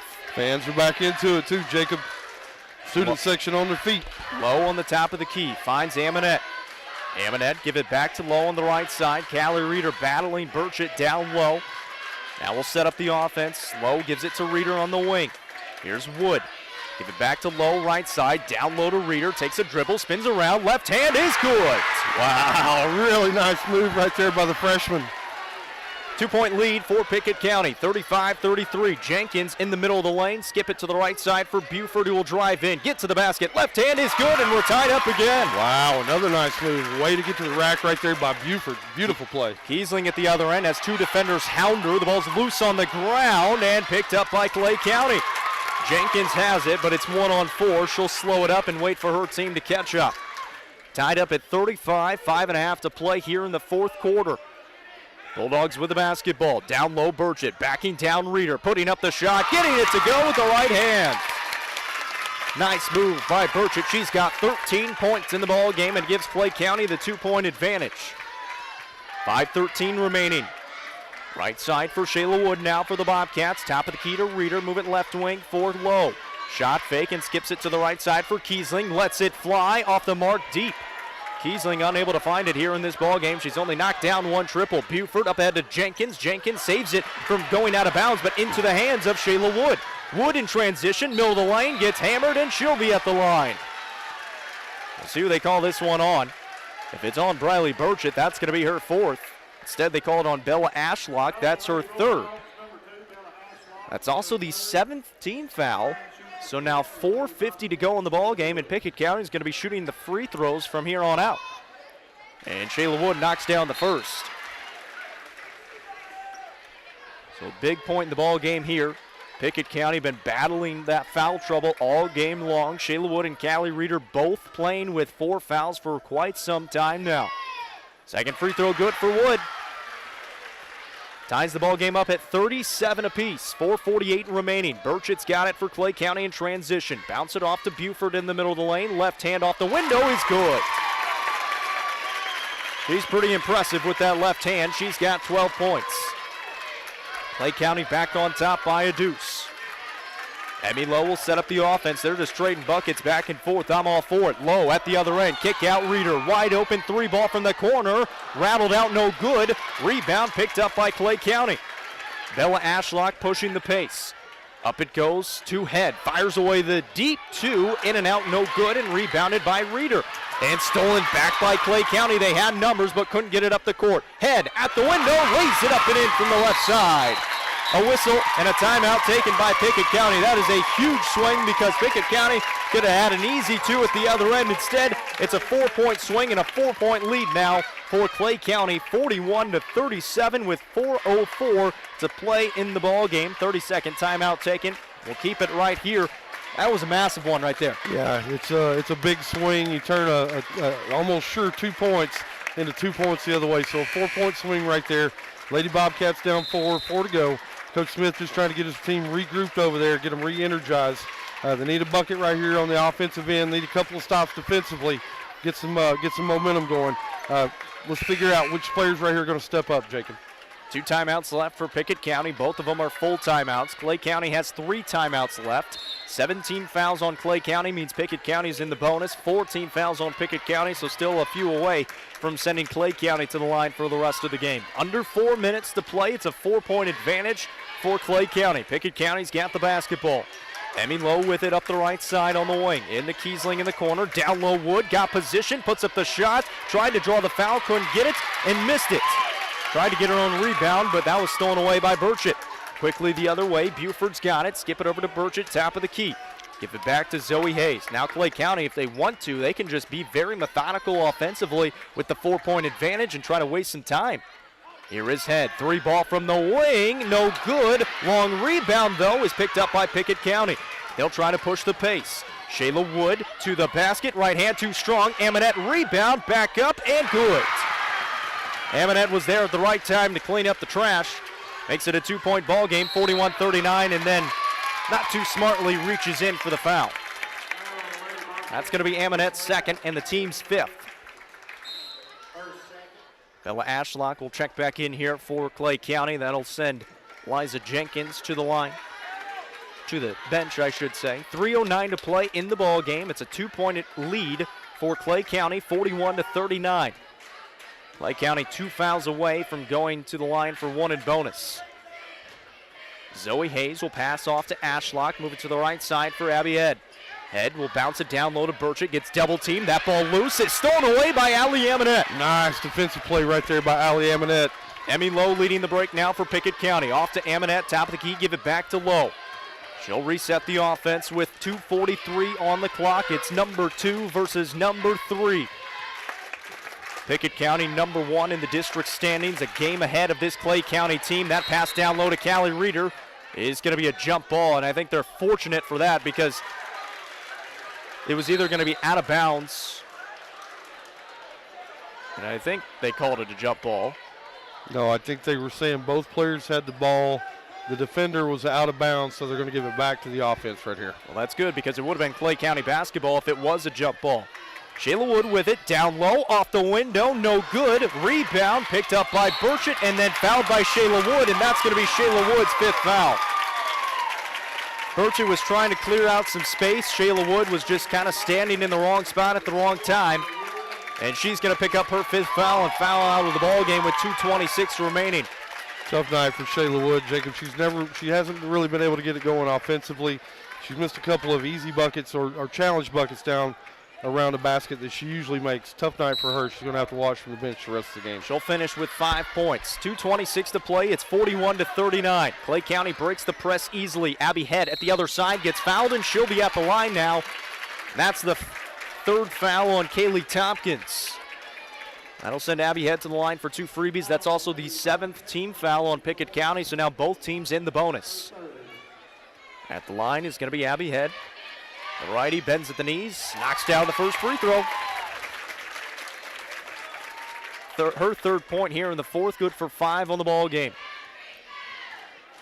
Second one on the way, and good. Clay County is 3 of 4 from the stripe in this 4th quarter. They lead by 4, 43-39, 2:15 to play. Emmy Lowe, down low, kick out Tompkins, fakes on a 3, driving into the basket, left hand, off the window, and good. That's Kaylee Tompkins' first 2 points of the game. And a big 2 points as well, Jacob. They needed that bucket right there. Abby Head breaking the press of Pickett County will pass off to Buford.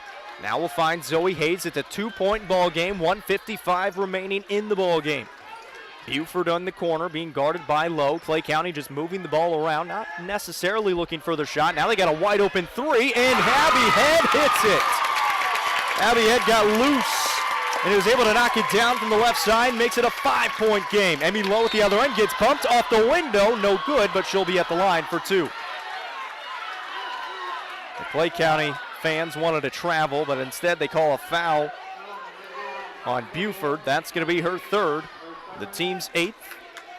Sends Emmy Lowe to the line for 2 free throws and 2 huge free throws with 96 seconds to play in this ball game. First one, good.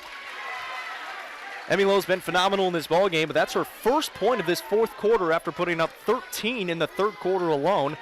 She's now got 20 on the ball game. Second one, good as well.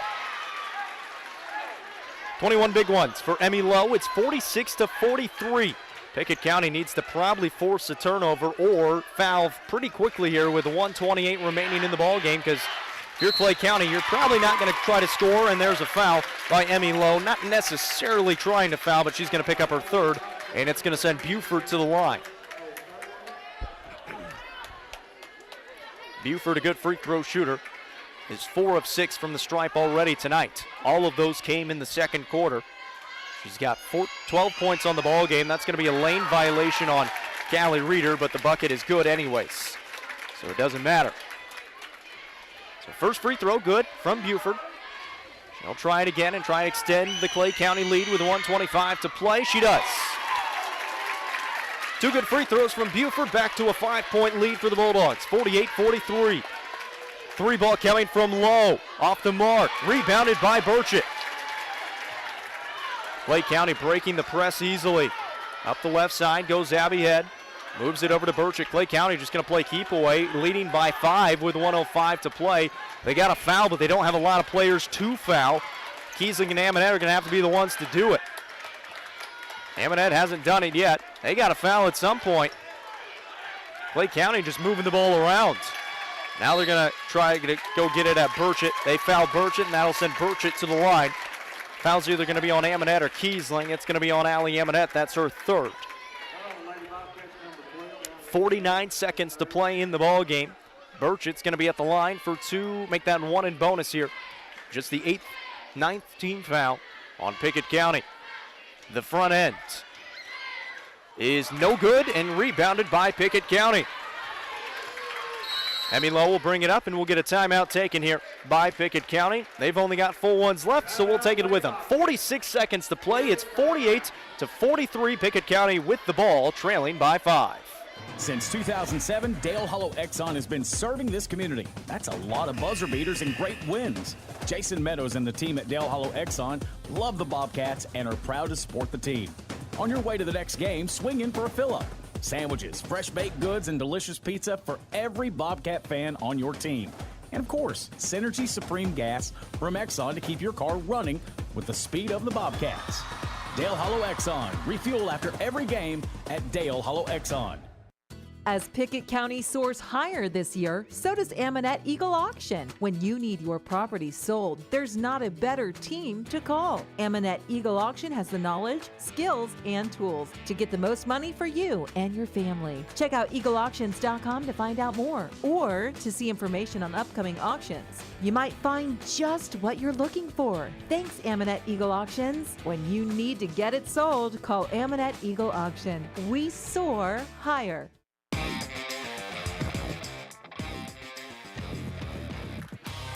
Out of the timeout, Pickett County will have the basketball, trailing by 5. 46 seconds to play in the ball game. Ammonette will have it. Only 1 timeout left for Pickett County. Ammonette still dribbling around. She's going to have to pass off. Now will pick up her dribble, looking for some help. It's stolen away by Clay County.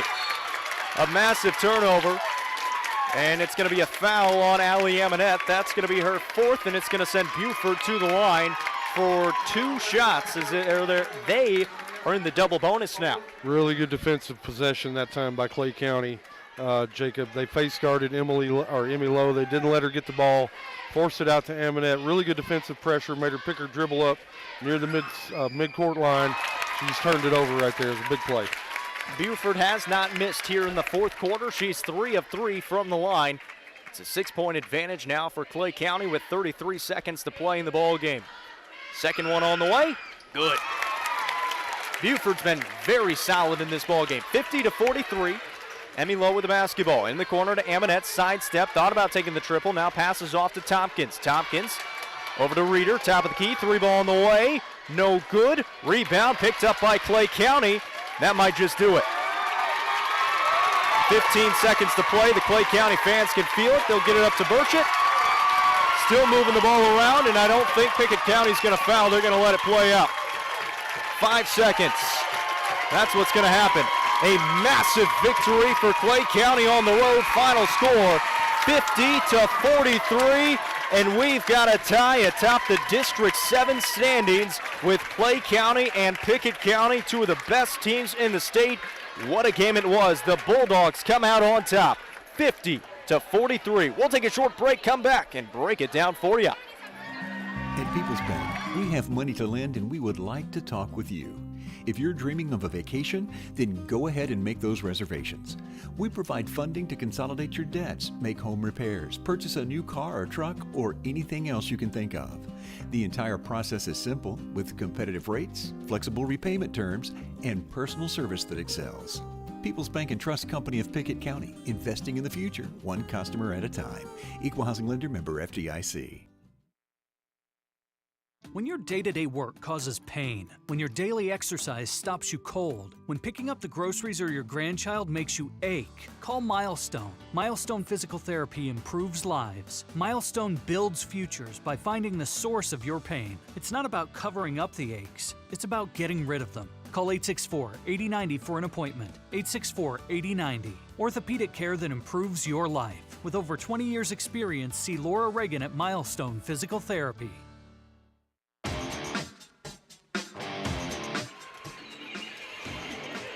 Welcome back to Byrdstown. Final score from the girls' game, 50-43. The number 3 Clay County Lady Bulldogs come into Pickett County, knock off the number 2 team in the state. It was a pretty controlling victory for them. They fought off every run that Pickett County had, and that is a huge victory for this Lady Bulldogs team. Hats off to the Clay County Lady Bulldogs. They were coming here tonight. They played gritty and they played tough, especially on the defensive end. Jacob, we know how up-tempo this Pickett County Lady Bobcat team likes to get up and down the court. They were held to 14 points in the first half. They went on an 8-minute scoring drought in the first and second quarter where they weren't able to get a field goal. That's gritty and tough. I'm not seeing a whole lot of teams that are able to do that against this Pickett County Lady Bobcat offense. They're typically prolific scorers. I thought Emmy Lowe had a really nice game tonight. She was able to get to the rack early and often, especially in that third quarter, was able to kind of get the team back in it. At the end of the day, Clay County just made more plays in the fourth quarter. Jacob, hats off to them tonight. They played a great ball game.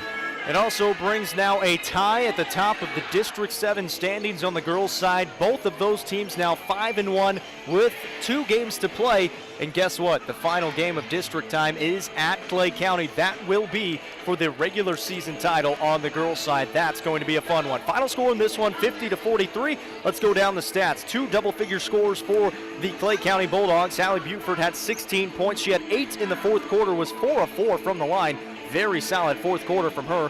13 for Briley Burchett, 9 for Abby Head, 7 for Zoe Hayes, 4 for Eliza Jenkins, and 1 for Bella Ashlock. For the Pickett County Lady Bobcats, they were led by Emmy Lowe with 21 points. She only had 2 in the fourth quarter. 6 points for Callie Reeder, 5 apiece for Ella Kiesling and Shayla Wood, 4 for Allie Amonette, and 2 for Kaylee Tompkins. The Pickett County Lady Bobcats see their 7-game win streak snapped. They're 16-4 in the season, now 5-1 in district play. The Clay County Lady Bulldogs now 14-3 and 5-1 in district play. Well, that was a great precursor to the next one we have coming up. Number 1 versus number 3, the Bobcats taking on the reigning state champions in Class A. That's coming up after this. Getting sick. Is there anything worse? When it happens, it's good to know neighbors are right there to help you. Byrdstown Medical Center. Local people started it. So neighbors and friends would have a place focused on wellness. So when you're not feeling your best, get the answers. Byrdstown Medical Center, 864-3187. 864-3187. Call them when you're not feeling your best. Most insurance is accepted. Byrdstown Medical Center, the local way to stay well. Most insurance ads end at competitive rates, as if that's all that matters. As your local professional insurance agent, that's just where Kiesling Insurance begins. When it comes to insuring your home, your car, or your business, Kiesling Insurance offers you personalized service and advice, along with a choice of companies to fit your needs. And yes, competitive rates, too. When you need insurance, call them, or be sure and contact the team at Kiesling Insurance or visit them online at KieslingINS.com for details about life, home, auto, or business.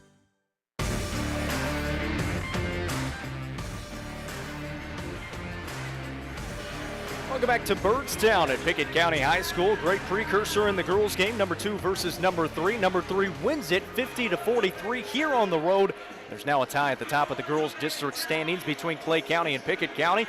Same thing is true on the other side. These two teams on the boys' side tied at 5-0. The Clay County Bulldogs, number 3 in the state. They were state champions a year ago.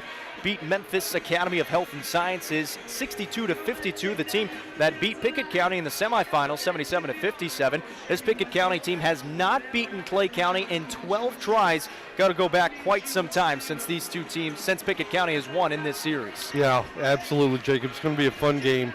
Let's talk about tonight's Casey's keys for the game. As you mentioned it, we got the number 1 ranked team in the state. We got the number 3 ranked team in the state. Pickett County coming in, riding an 8-game winning streak. They've won 11 of their last 12. Again, this senior group from Pickett County, they've never beaten Clay County. So I think of this game, Jacob, as a heavyweight title fight. I think there'll be some nerves early and a feeling out process. We'll see some early body blows and some big headshots in the game. And the team that's able to bounce back and have mental toughness will certainly have the advantage tonight. I think Pickett County also has got to figure out ways to make someone other than Grant Strong score. He's averaging near 30 points a game. As you mentioned it earlier, he's a Mr. Basketball in Tennessee last year. He's a Tennessee Tech signee. He's a real prolific scorer at all levels, the perimeter, mid-range, and from down low. Let's keep an eye on the defensive assignment against Strong. That should be a tough assignment. Let's see if Pickett County is up for the challenge. Continue getting inside presence from Heath Wattenbarger and Caleb Lowhorn, Jacob. They may be the X factor in this game tonight. If they can be successful pounding the rock down low a few possessions early, it's going to free up those Pickett County shooters, Amonette ×3 and Wattenbarger, and so we'll see if they can get that going early. I think finally, Jacob, they've got to come out sharp. They've got to come out crisp. Don't need to turn the ball over early. Set the mood, set the tempo, feed the energy of the crowd. Continue playing unselfish and give great effort on both ends of the court. That's tonight's Casey's keys for the game for Pickett County. Clay County, the state champions a year ago. They went 30-2, 14-0 in district play, beat MAHS 62-52. And Grant Strong, huge part in that, averaging about 30 points a ball game this season. You mentioned it, he's 6'5", he's a guard, he's going to Tennessee Tech next year. He is a problem for this Clay County team and a big reason why they're the number 3 team in the state. Yeah, absolutely. Tonight's Casey's keys for the game for Clay County. Jacob, I feel like they've really got to strike first. They've got to get Pickett County on their heels, see if they're able to respond. It's a big crowd. It's a lot of energy in here. If they can take some of the wind out of this crowd, I think it'll certainly be in their favor. I think they've got to find sneaky ways to get Strong more touches. We'll look for him coming off multiple screens, running all over the court, trying to get himself some looks early. And then lastly, defend. Right? We know this Pickett County team. They've got a lot of scores. They can score in runs and score in spurts. They can score a lot of buckets quickly. Clay County's got to defend that tonight in order to have a chance and an opportunity to win this game. Jacob, that's tonight's Casey's keys for the game. It's number 1 versus number 3 here at Pickett County. Bobcats 17-3, 5-0 in district play. Clay County 11-4, 5-0 in district play as well. We'll take a short break. Tom Duggan will break down some of the other matchups going on around the area, and then we'll hear from head coach Joseph Amonette coming up in a little bit. The Pickett County Bobcats. Today's game sponsored by First Choice Family Care. When you're on the injury report, your choice is First Choice Family Care. 864-3232. By Kiesling Insurance. Auto, home, life, business insurance. Protecting families like yours with the best coverage. Kiesling Insurance. Pryor's Auto Spot. Saving you money on your next set of tires. Auto repairs, diesel too. Pryor's Auto Spot. Highway 111. And by People's Bank. Pickett County's community bank. Investing in the future, one customer at a time. People's Bank. 117 years of serving the Upper Cumberland. Not many businesses can say that. Union Bank can, and yet Union Bank keeps changing to meet the needs of today. Mobile banking, text banking, you pay bills, Union Bank makes your life easier. And when you want to dream a new home, a new business, new car, local people sit down with you to make it happen. Union Bank, Highway 111 Birdstown, also Jamestown and Clark Range. Years of service, modern tools to be your bank. Union Bank, member FDIC, equal housing lender. Since 2007, Dale Hollow Exxon has been serving this community. That's a lot of buzzer beaters and great wins. Jason Meadows and the team at Dale Hollow Exxon love the Bobcats and are proud to support the team. On your way to the next game, swing in for a fill-up. Sandwiches, fresh baked goods, and delicious pizza for every Bobcat fan on your team. And of course, Synergy Supreme Gas from Exxon to keep your car running with the speed of the Bobcats. Dale Hollow Exxon. Refuel after every game at Dale Hollow Exxon. Tip-off is coming. Bobcats basketball, the People's Bank countdown to tip-off. White County visits DeKalb County in a district rematch. This is around UC Sports Nation. The White County Warriors travel down Highway 70 to take on the DeKalb County Tigers in District 7-3A tonight. Despite winning the first meeting, Warriors coach Eric Mitchell says the Tigers are much improved and will pose challenges. They're athletic. They all can shoot it. They got some bigs. So I expect a totally different game down there than when they came up to White County. So it's going to be tough on us, and we somehow got to figure out a way to get the ball in the basket, so to speak, and score some points. Cumberland County visits inter-county rival Stone Memorial tonight. Jets coach Taylor Denny's team has played a tough schedule to date, and he feels that's starting to pay off. Yeah, the kids have just kept competing, no matter what happens throughout the game. If things aren't going our way, if shots aren't falling, whatever that may be, we haven't hung our head. And that really started over Christmas, so we played a lot better in our Christmas tournament, and we've really kept that going once we've got back home. The number 1 ranked Pickett County Bobcats will look to snap a 12-game losing streak to the 3rd-ranked Clay County Bulldogs tonight. Bobcats coach Joseph Amonette expects an exciting atmosphere. It's good for the Upper Cumberland. It'll be good for the kids. It'll be good for the communities to have an opportunity for two teams that are supposedly ranked and supposed to be really good to play. So I'm excited that our kids, that our community get an opportunity to be part of something like that. And it'll be fun to have an opportunity to play against them. I'm Tom Duggan. We'll keep you updated on scores throughout the evening from UCSportsNation.com. When your day-to-day work causes pain, when your daily exercise stops you cold, when picking up the groceries or your grandchild makes you ache, call Milestone. Milestone Physical Therapy improves lives. Milestone builds futures by finding the source of your pain. It's not about covering up the aches. It's about getting rid of them. Call 864-8090 for an appointment. 864-8090. Orthopedic care that improves your life. With over 20 years' experience, see Laura Reagan at Milestone Physical Therapy. The world is in a constant state of change, evolution on a global scale. Never has it been more important to get the maximum value for every dollar you earn. At People's Bank, we've improved many of our most popular financial products and added new services that can help you manage your money more effectively. At People's Bank, we offer everything you need to make the most of every paycheck. People's Bank and Trust Company of Pickett County, investing in the future, one customer at a time. Equal housing lender, member FDIC. Welcome back here on Pickett County Bobcats basketball. We're talking with head coach Joseph Amonette of the Pickett County Bobcats. Coach, 17-3, 5-0 in district play. Beat a good Gordonsville team last time out, 75-45. What'd you like in that win? I thought that we did a phenomenal job defensively. I thought we made it really hard for them to score. I thought we were good offensively, but I thought that really the difference was in the game was we just did such a good job defensively. They had a hard time scoring, and we were able to keep them under 50 points. That kind of leads right into my next question. You guys have won 8 games in a row since that Powell loss, 74-71. You even mentioned after that loss that you had a chat with one of your coaching colleagues kind of about your defense. In this 8-game win streak, you guys are only allowing 41 points a game. What was that thing that you kind of learned about your team, and what did you change, and what have they been doing well in this stretch defensively? I think that the Powell game was a great game for us to learn from, and sent the film to a college coach friend of mine to break down, and it was true. We were away from the ball, we were up, we were running into screens, we were being reactive instead of proactive. And our focus was the next day when we came back from that game was to be down and be ready, to be in a help side position, to get skinny on screens where we didn't get screened, and just to make a better effort defensively away from the basketball. And I think that you've seen that in the 8 games since, that we've been able to contain people to an average under 50 points. It's going to be put to the test tonight. You get Grant Strong and the Bulldogs coming into town. Grant Strong averaging probably around 30 points a ball game. He's going off to Tennessee Tech next year, but he's got a lot of supporting cast as well. What makes him and this Bulldogs team so difficult to play against? I think they've got one. They've got really good team chemistry. I think they all enjoy their roles, which is not always the case on a lot of teams. I think that's what makes them different. I think they've won a lot of games together, and I think they believe in each other, and they've got some length, and I think that's what makes Grant a hard guard in high school, is because that he's got such great length for a guard, and they play hard and they play well and they play to win. What's the buzz been like around the program? Obviously, this game has already been postponed twice. Finally, you get to play them, and it's here at home. What's the buzz been like, either with coaching staff, around the players, or even here at school? Oh, I would say this is the hottest ticket in the state of Tennessee tonight, and it's just an exciting time. It's an exciting time for our program. It's an exciting time for our kids.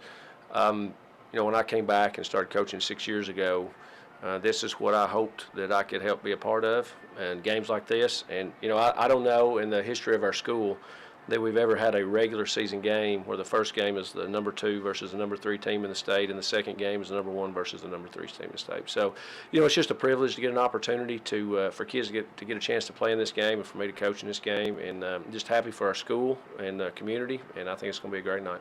Head coach Joseph Amonette with the Pickett County Bobcats. We'll be back in a moment.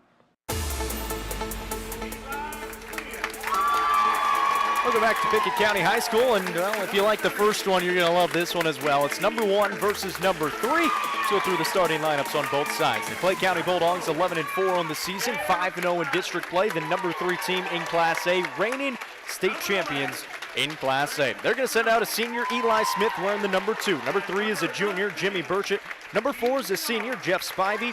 And number 11, a senior, Grant Strong. 13 is a junior, Keaton Arms. Their head coach, Rob Edwards, who's been there for quite some time and done a pretty darn good job of coaching the game of basketball. The number 1 team in the state, the home team tonight, the Pickett County Bobcats, 17-3 in the season, 5-0 in district play. Head coach, Joseph Amonette.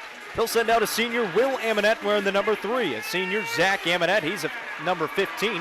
Number 23 is a senior, Caleb Lohorn. And another senior, Hunter Wattenbarger, wearing the number 34. And a change at the end of the starting lineup. Instead of Heath Wattenbarger playing down in the post, it's going to be Jacob Amonette, the freshman, starting against the reigning state champions. Yeah, big-time game tonight, Jacob. Big atmosphere here. Absolutely jam-packed in here, hanging off the rafters. It's going to be a fun atmosphere. I'm with Coach Amonette. I'm just privileged to be a part of it, having the opportunity to sit here and bring it to all the listeners at home. Certainly couldn't ask for a better matchup. It's going to be a lot of fun.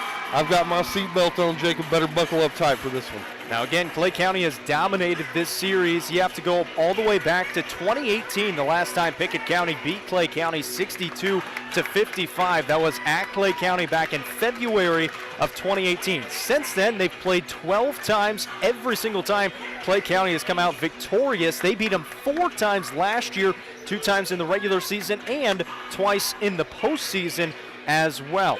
One of those was an overtime victory for this Clay County team in the district championship.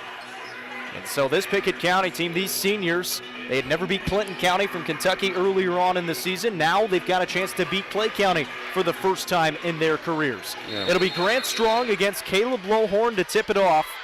As we get this one underway from Byrdstown, Grant Strong is able to win it easily. And he'll start out with the basketball for the Bulldogs. The 6'5 guard will go one-on-one with Hunter Wattenbarger. Pull up at the free throw line. Now look to pass off. We'll find Spivey. Spivey trying to penetrate, putting up the shot over Zach Amonette. Missed it, but got his own rebound. Tried to pass it off to Strong. He finds him on the left baseline. Strong gets a screen from Arms on that baseline. Now drift back out to the wing. Looking to move it towards the center of the court. Gets double teamed. Now passes off to Arms in the corner. Keaton Arms backing down. Caleb Lohorn falls to the ground. Tries to pick up the ball. It's stolen by Lohorn, and Pickett County's got it. 50-50 ball, and Caleb Lowhorn comes away with a great effort right there. Will Amonette will start the offense. Hand off Jacob, hand off Zach on the right side. Little bit of a zone defense. Will Amonette shoots over it, missed it, and rebounded by Jimmy Burchett. Burchett up to Strong. Strong left block, banks it in off the glass, and good. He raced up the court and found his first 2 points of the ball game. It's a 2-0 lead for the Bulldogs. Bulldogs team has lost 4 times this year to 4 very good teams. Here's Caleb Lowhorn down low now, trying to back down a defender. Hunter Wattenbarger 3 ball is good. That's a good sign for the Bobcats. He's struggled shooting as of late. Knocks down his first try right there. Spivey to the basket, a lot of contact, and a foul is called. Is going to send Spivey to the line for 2 free throws. That foul's going to be called on Caleb Lowhorn, his first. First foul of this ball game. 6:38 to play in the first. It's a 3-2 lead for the Bobcats. So far in this one, if you remember, Zach Amonette tweaked his ankle a little bit in their last game against Gordonsville, but talking with Coach Amonette before the game, saying he was good to go in that game. They just held him out for precautionary reasons. He's good to go in this one. Spivey knocks down his first free throw. Second one good as well, 2 for 2 from the stripe, and the Bulldogs back on top by 1, 4-3. Will Amonette will bring it up for Pickett County. Up the right side, hand off to Zach. Zach will give it off to Hunter. Left wing it goes to Jacob Amonette. Now finds Lowhorn, top of the key. Will on the right side, down low. Jacob Amonette being guarded by Grant Strong. Zach had that ball poked away, and it's stolen by the Bulldogs. Out in front, Burchett off the window, no good. Rebound tip in is good for Grant Strong. Trying to go up for the dunk, ended up just tipping it with his right hand and got it to go. 6-3 lead for the Bulldogs in the early going. 6 minutes remaining in the first. Hunter Wattenbarger, hand off Jacob Amonette. Jacob will move it to the right side, hand it off to Will at the free throw line. Will drift towards the left side, now go back right. A back cut by Zach Amonette, fires it away. Off the back iron, no good. Rebounded by Burchett and fouled by Caleb Lowhorn. That's the second foul on Caleb Lowhorn, and that's a big one. Early on in this ball game, it's going to bring in Heath Wattenbarger. Yeah, we know Caleb Lowhorn is a gritty dude, right? He gets all the 50-50 balls, offensive rebound. He does all the blue-collar / dirty work. We're going to miss him. He's got 2 fouls over there. He's going to get a chance to get Heath in the game. 6-3 lead for the Bulldogs with 5:43 remaining in the first. Burchett with the basketball for Clay. Pass is loose. And now picked back up by the Bulldogs and then kicked into the backcourt by Jacob Amonette, who was almost stolen away as Pickett County jumped the passing lane, but they couldn't keep possession. So the Bulldogs will still have it. Take it out right at half court on the near sideline in front of us. Clay County going from right to left on your electronic device. 5:35 to go in this first quarter. Clay County, Coach Edwards calling out the play. Hand off to Strong on the right wing. Will fake on a 3, bring it towards the top of the key. Gets double teamed on a hedge by both Wattenbargers. Lost it out of bounds, and good defense leads to a turnover. Yeah, really nice defense. He came off the screen, got the double team, kept having to backtrack, just lost it right out of bounds. Really nice defense that time by the Bobcats. Bobcats back with it, trailing by 3. Hunter Wattenbarger on the wing. Hunter looking around. They're just face guarding Zach Amonette. Eli Smith has that assignment. Will looking now on the right wing. We'll give it off to Jacob Amonette. Looking for a screen. Now we'll go past Eli Smith to the basket. He gets fouled. They're going to call the foul on the ground on Eli Smith, his first. That'll be the team's first, and Pickett County will take it out on the left baseline with 5:02 to play here in the first. Inbound to Zach Amonette at the free throw line. Crosses over, rises up, lets it fly, and missed it. Not too many times he misses that one. Burchett lost the ball. It's loose in the backcourt. Clay County still with it. They still got to come across the timeline. They do. This is Grant Strong with the basketball. Pass over to Smith on the right side. He traveled with it. We're going the other way. Tried to jab and kind of shuffled his feet in the process. And another turnover by Clay County. That's back-to-back turnovers by Clay County. See if Pickett County can capitalize right here with 4:44 to go. First quarter. 6-3 lead for Clay County in the early going. 4:30 to play here in the first. Jacob Amonette on the right side being guarded by the taller Grant Strong. Zach Amonette now with it, top of the key. A little bit of a mismatch with Burchett. Hand off Will. Will will move it to Hunter on the wing on the left side. Hunter surveying now into Zach in the post on the left baseline, trying to back down Eli Smith. That pass almost picked off by Grant Strong, but picked back up by Hunter Wattenbarger. Hunter's going to try to go to work, put on a couple of moves. Hand off Will, fires away the triple. He couldn't get it to go. It was deep and then rebounded by Grant Strong. He might have tweaked his ankle down there as he went to the ground awkwardly. He jumps back up on it. He looks to be okay. They'll have the basketball here. Bulldogs back with it. 3:57 remaining in the first. It's 6-3. They've got the lead. Grant Strong on the top of the key. Double team comes to him. Passes out of it to Keaton Arms. Arms on the right side on the perimeter. Will hand off to Smith. A whistle and another travel on Eli Smith. That's back-to-back possessions. He's had the ball and didn't put the ball on the floor. Yeah, 3 turnovers in a row for Clay County. Pickett County's not been able to capitalize the first couple. Let's see if they can put one on the board right here. Similar start in the girls' game as well. Bobcats back with it, trying to get something going offensively. Here's Heath Wattenbarger on the right baseline in the middle of the lane. That pass picked off by Burchett. Burchett on the break. Burchett left side, pulls up from 10 feet. Can't get it to go. Instead, it does go. It rattled in, hit the front iron a couple of times and fell. His first 2 points of the ball game makes it 8-3. That pass is stolen as well. Now it's loose on the ground and picked up by the Bobcats. Zach Amonette with it. Zach pulling up at the free throw line will find a cutting Heath Wattenbarger. Kick it back out to his brother Hunter on the wing. 3:05 to play here in this first quarter. Good defense by Clay County has thwarted this Pickett County offense so far. The only reason they're not leading by more is they've got a lot of turnovers. Zach Amonette on the right wing lost his shoe and will pass off to Will Amonette.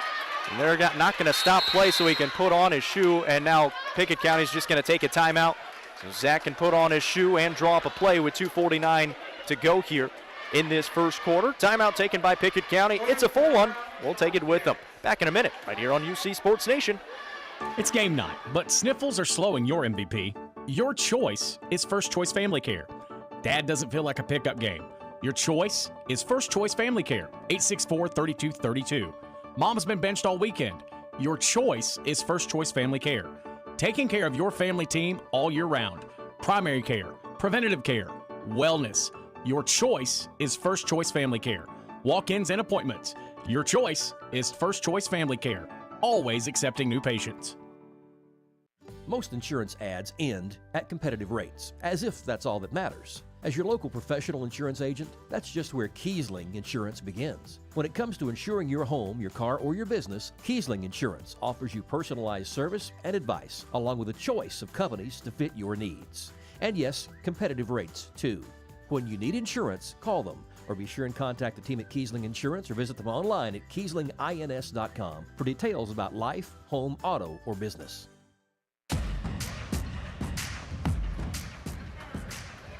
Out of the timeout, Pickett County will have the basketball. 2:49 remaining in the first quarter. It's 8-3. The Bulldogs on top by 5. First timeout taken from either side. Will Amonette will have it here for the Bobcats. Hand off to Hunter, comes off a curl screen, lets it fly. It's off the mark, no good, and rebounded by Clay County. Grant Strong will bring it up for the Bulldogs, leading by 5. Strong with the basketball, setting up the play. Now we'll reset it. We're going a flat 4 set along the baseline. ISO here for Grant Strong. Spins in the lane, puts up the shot over Wattenbarger. Couldn't get it to go. Great defense by Hunter. Jacob Amonette will bring it off the miss. Jacob Amonette in the middle of the lane will pass off to Heath. That pass poked away, and now a jump ball called as Keaton Arms and Heath Wattenbarger were tied up together. Both of them fell to the ground. It'll stay with Pickett County underneath the basket. Those arms have been very active defensively for Clay County. Yeah, they've got some active arms. Their guys coming in there swatting it away. When our big guys get the ball, they don't need to put it on the ground. Just take it, go straight up with it. 2:14 to play in the first. Zach Amonette with the basketball will pass off to Hunter, top of the key. Hunter crosses over, pulls up, and now looking to pass off will find Jacob Amonette. Jacob will jab with the right hand, right foot, now passes off, finds his brother Zach. Floater in the lane, no good as he was fading away from the basket, kind of lost his footing. Rebound for Jeff Spivey for the Bulldogs. Hand off to Strong on the right wing. Grant Strong against Hunter Wattenbarger. Strong driving in, picking up his dribble, and a foul is called on Pickett County. They're going to get Hunter Wattenbarger with his first foul. 8-3 lead still for the Bulldogs with 1:48 remaining here in the first. It's the third foul on Pickett County, and now a steal, and then Arms hammers Hunter Wattenbarger going for the steal, and Arms is going to pick up his first. Well, you can't discredit the effort there for Keaton Arms, but just kind of lost his balance running into Hunter Wattenbarger. Yeah, he's a big old boy, too. He about took out 3 over there on the bench for Pickett County. Glad nobody was injured. So Pickett County gets it back, still trailing by 5. We've run into a lull offensively on both sides thanks to a lot of turnovers. Here's Zach Amonette with the basketball, bounces it off to Jacob, fakes a three, drives in, gets underneath the basket, will find Will, top of the key. Right side, Hunter fires away the three, can't get it to go. Rebound picked up by Grant Strong.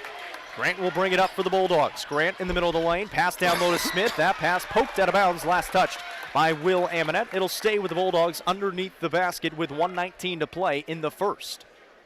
Grant Strong will take it out on the right baseline. Inbound to Spivey in the corner. Bounce off to Burchett. Back down low to Strong, middle of the lane. Puts up the shot. Floater is good. Grant Strong with 6 points. All of them have come within that perimeter. 10-3 lead now for the Bulldogs. 1:05 to play in the first. Zach Amonette gets a screen from Heath Wattenbarger. Now a pass off to Will. In the corner goes to Hunter. Hunter surveys with 55 seconds. We'll find Will. Will trying to penetrate now, spinning around. Moves it over to Heath on the right baseline. Heath trying to back down his defender. Off to Will, finds Jacob. Jacob going to try to penetrate, pull up at 10 feet. Pass over to Will on the right side. Open, fires it. Can't get it to go. Pickett County struggling to shoot the basketball. Not something you're going to hear too often. 35 seconds to play in the first quarter. Bulldogs with a 7-point lead and a chance to add on to it here going into the second. Grant Strong will have it. Grant Strong's just going to dribble it out near half court with the left hand. With 20 seconds on the clock, Pickett County content with waiting for him to run down that clock and just trying to get a stop heading into the second quarter. Now Hunter will come out to Grant with 12 seconds. Grant's going to start the offense with 6 seconds as he drifts towards the middle of the court. Grant Strong, crossover, pull up 17 feet, in and out, no good. Rebound is picked up by Pickett County, but Clay County gets the best of Pickett County after the first. It's 10-3 in favor of the Bulldogs. We're back in 1 minute. It's difficult to move forward with a personal financial plan if high-interest credit card debts are constantly holding you back. At People's Bank, we may be able to help. We can refinance your debts and consolidate them into one single loan with one single payment. Our interest rates are always competitive and could save you hundreds, if not thousands of dollars over the life of the loan. People's Bank and Trust Company of Pickett County, investing in the future, one customer at a time. Equal housing lender, member FDIC. Losing a loved one can be difficult, but you don't have to go through it alone. Brown Funeral Chapel stands beside you, answering your questions, creating a plan, helping you with the budget, taking care of the details. Brown Funeral Chapel stands beside you in some of the most difficult times of your life. Neighbors and friends ready to be there for you, to remember your loved one with caring and dignity. You don't have to shoulder it all. Brown Funeral Chapel stands beside you. Brown Funeral Chapel.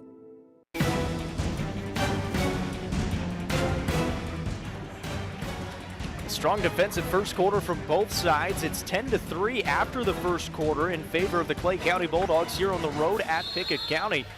Pickett County only knocking down one field goal in that first quarter thanks to Hunter Wattenbarger. Otherwise, they would have been held scoreless. Yeah, really nice effort by the Clay County Bulldogs that time.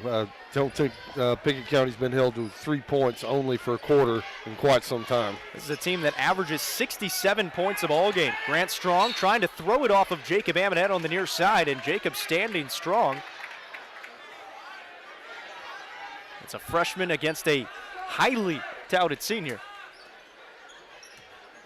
Bulldogs will keep it, though, after he was able to throw it off of Jacob Amonette. Burchett now with the basketball, pulling up from 14 feet and knocking it down. Jimmy Burchett has 4 points in this ball game.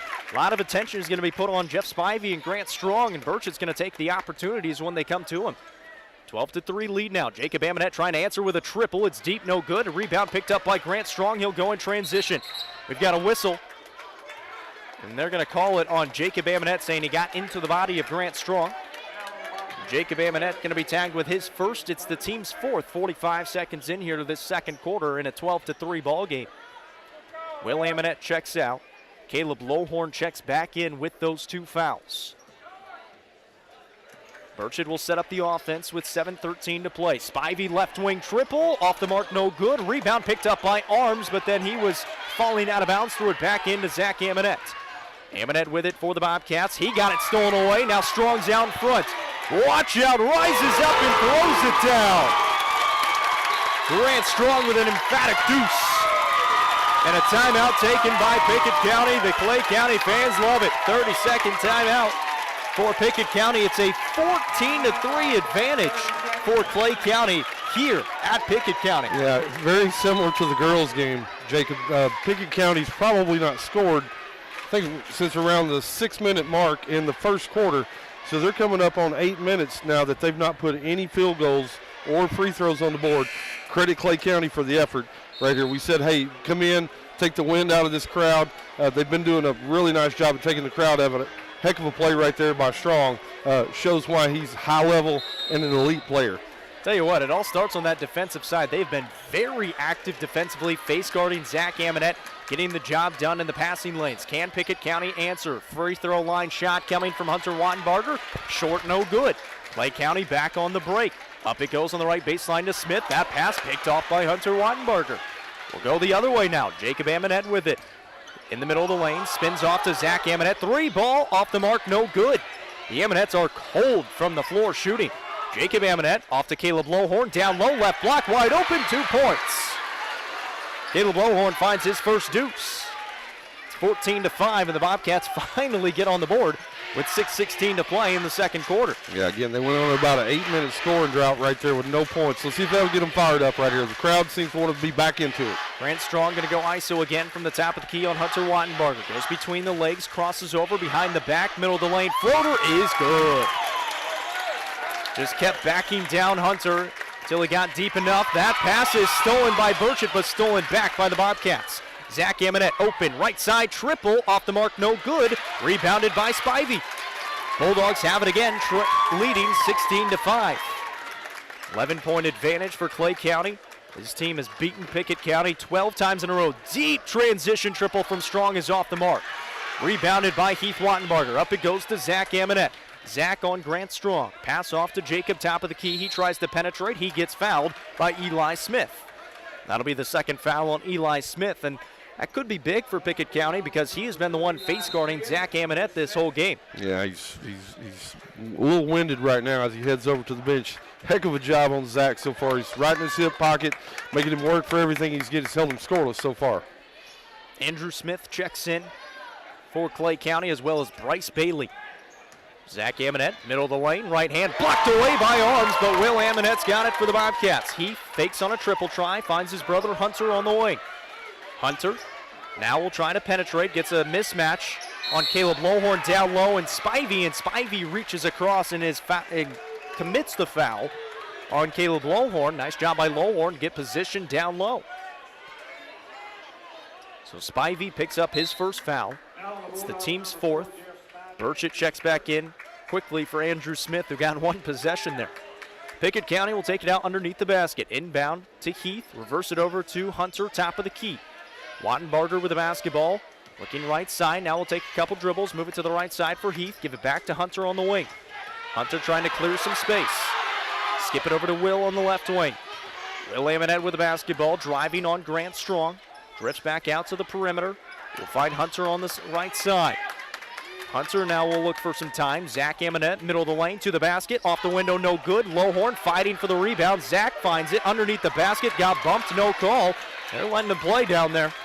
Bulldogs with the basketball. Grant Strong out in front. To the basket, picks up his dribble. Pass off Burchett, top of the key.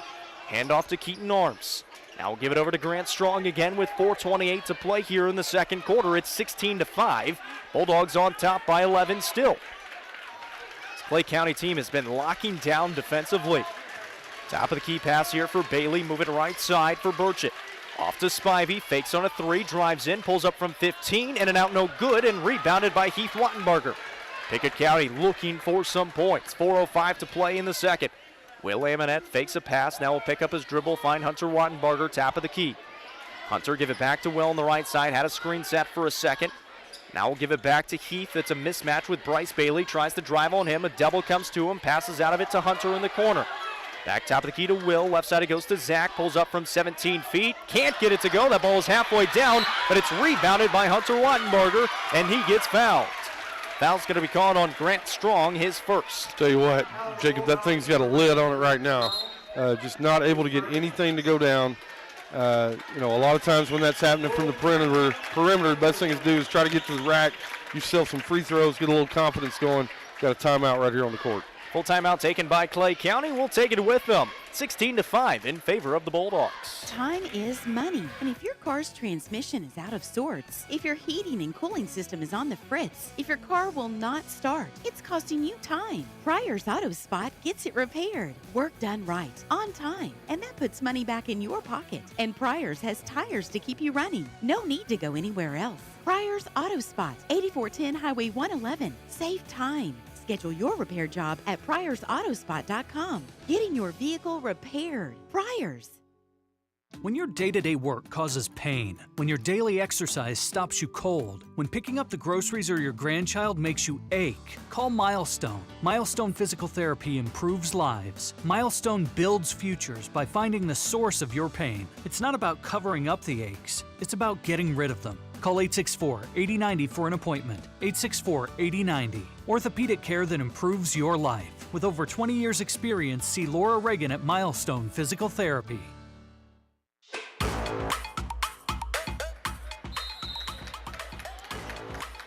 Out of the timeout, Pickett County with the basketball, trailing 16-5 with 3:37 remaining here in the second, and it's a turnover as Jacob Amonette trying to throw it into Will in the corner, and Will lost it out of bounds. Now we've got a whistle.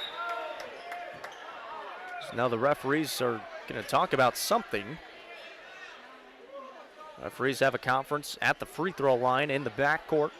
Clay County had inbounded the basketball. And I don't know if we needed a stoppage to discuss that. Eli Reagan was going to the scores table after they had inbounded the basketball, and I don't think Coach Amonette was too upset with him not getting the sub in time, but they say, no, you can't bring him in, but they're going to stop the play anyways and talk it over. So the Bulldogs have the basketball after the stoppage, 16-5. Deep three coming from Grant Strong, in and out, no good. Rebound by Jacob Amonette. Will Amonette in transition now up the right side. You pull it back out, top of the key to Jacob, who's going to penetrate, pull it from 15 feet, put up a shot, can't get it to fall as he was off balance. Not a great looking shot from Jacob Amonette. Now Grant Strong, middle of the lane, lost it, got it back, goes up with the shot and knocks it down. Grant Strong is tough to stop. He's got 12 points. It's 18-5. Clay County on top of Pickett County. Heath Wattenbarger will move it to Will on the wing. Will Amonette with the basketball, dribbling around.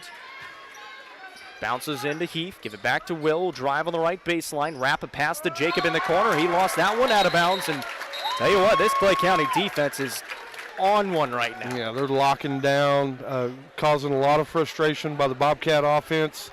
Turned it over back-to-back times. Certainly out of sorts right now. Need to stop right here defensively. Try to close this gap before halftime. This is a lineup you're not going to see too much. Eli Reagan on with Caleb Lohorn, Heath Wattenbarger, Hunter Wattenbarger, and Zach Amonette. And Eli Reagan checks in, reaches in, and commits a foul. Eli Reagan also taking on the duty of guarding Grant Strong, the freshman on the senior. Going to be tough for him. Yeah, it is. Let's watch that matchup right there. 2:28 to play in the second quarter. Clay County leading 18-5. Grant Strong with the basketball, being guarded by Eli Reagan. Trying to drive on him. He does. Picks up his dribble, bounces off. That ball out of bounds. It is going to go to Pickett County. Good defense by Reagan. Stay in front, not foul. And good help side defense as well to not let an easy pass go down low to Burchett. So the Bobcats back with the basketball, desperately looking for some offense. Trailing 18-5. Heath Wattenbarger with it will find Lohorn top of the key.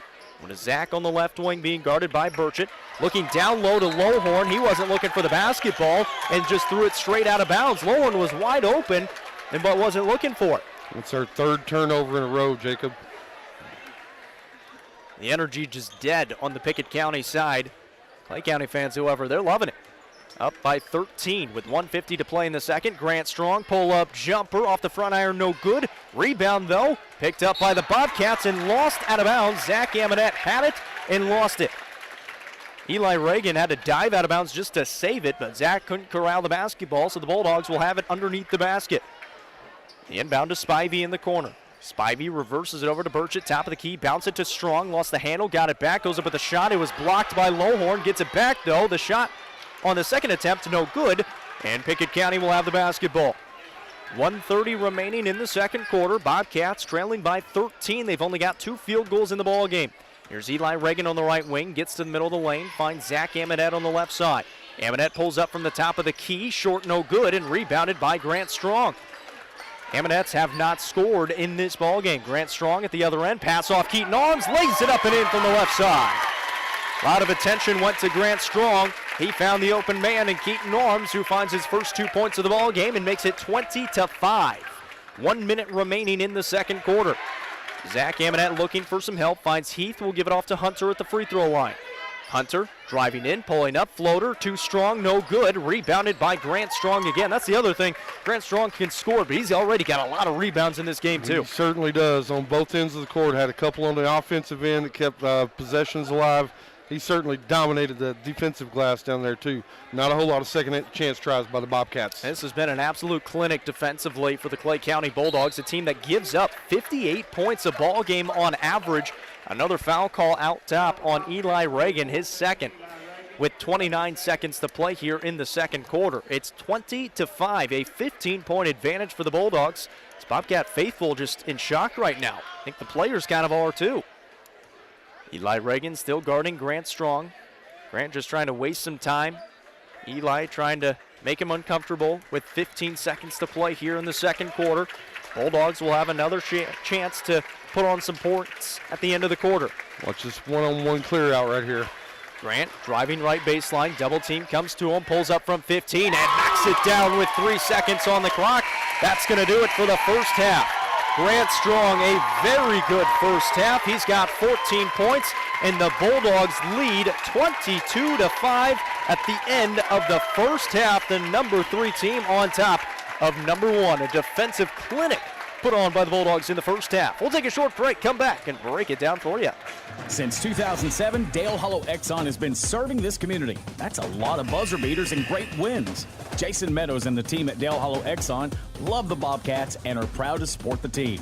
On your way to the next game, swing in for a fill-up. Sandwiches, fresh baked goods, and delicious pizza for every Bobcat fan on your team. And of course, Synergy Supreme Gas from Exxon to keep your car running with the speed of the Bobcats. Dale Hollow Exxon. Refuel after every game at Dale Hollow Exxon. 117 years of serving the Upper Cumberland. Not many businesses can say that. Union Bank can, and yet Union Bank keeps changing to meet the needs of today. Mobile banking, text banking, you pay bills, Union Bank makes your life easier. And when you want to dream a new home, a new business, new car, local people sit down with you to make it happen. Union Bank, Highway 111 Birdstown, also Jamestown and Clark Range. Years of service, modern tools to be your bank. Union Bank, member FDIC, equal housing lender. As Pickett County soars higher this year, so does Amonette Eagle Auction. When you need your property sold, there's not a better team to call. Amonette Eagle Auction has the knowledge, skills, and tools to get the most money for you and your family. Check out eagleauctions.com to find out more or to see information on upcoming auctions. You might find just what you're looking for. Thanks, Amonette Eagle Auctions. When you need to get it sold, call Amonette Eagle Auction. We soar higher. Regular visits to the doctor, they can be a challenge to fit into your busy schedule. Bye, Mom. I'm on my way to practice.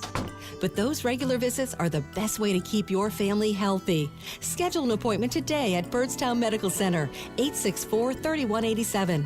Keep the number handy for all those family sniffles, playground bumps, or rashes out of nowhere. 864-3187. Good to schedule that annual physical, too. Byrdstown Medical Center, the local way to stay well.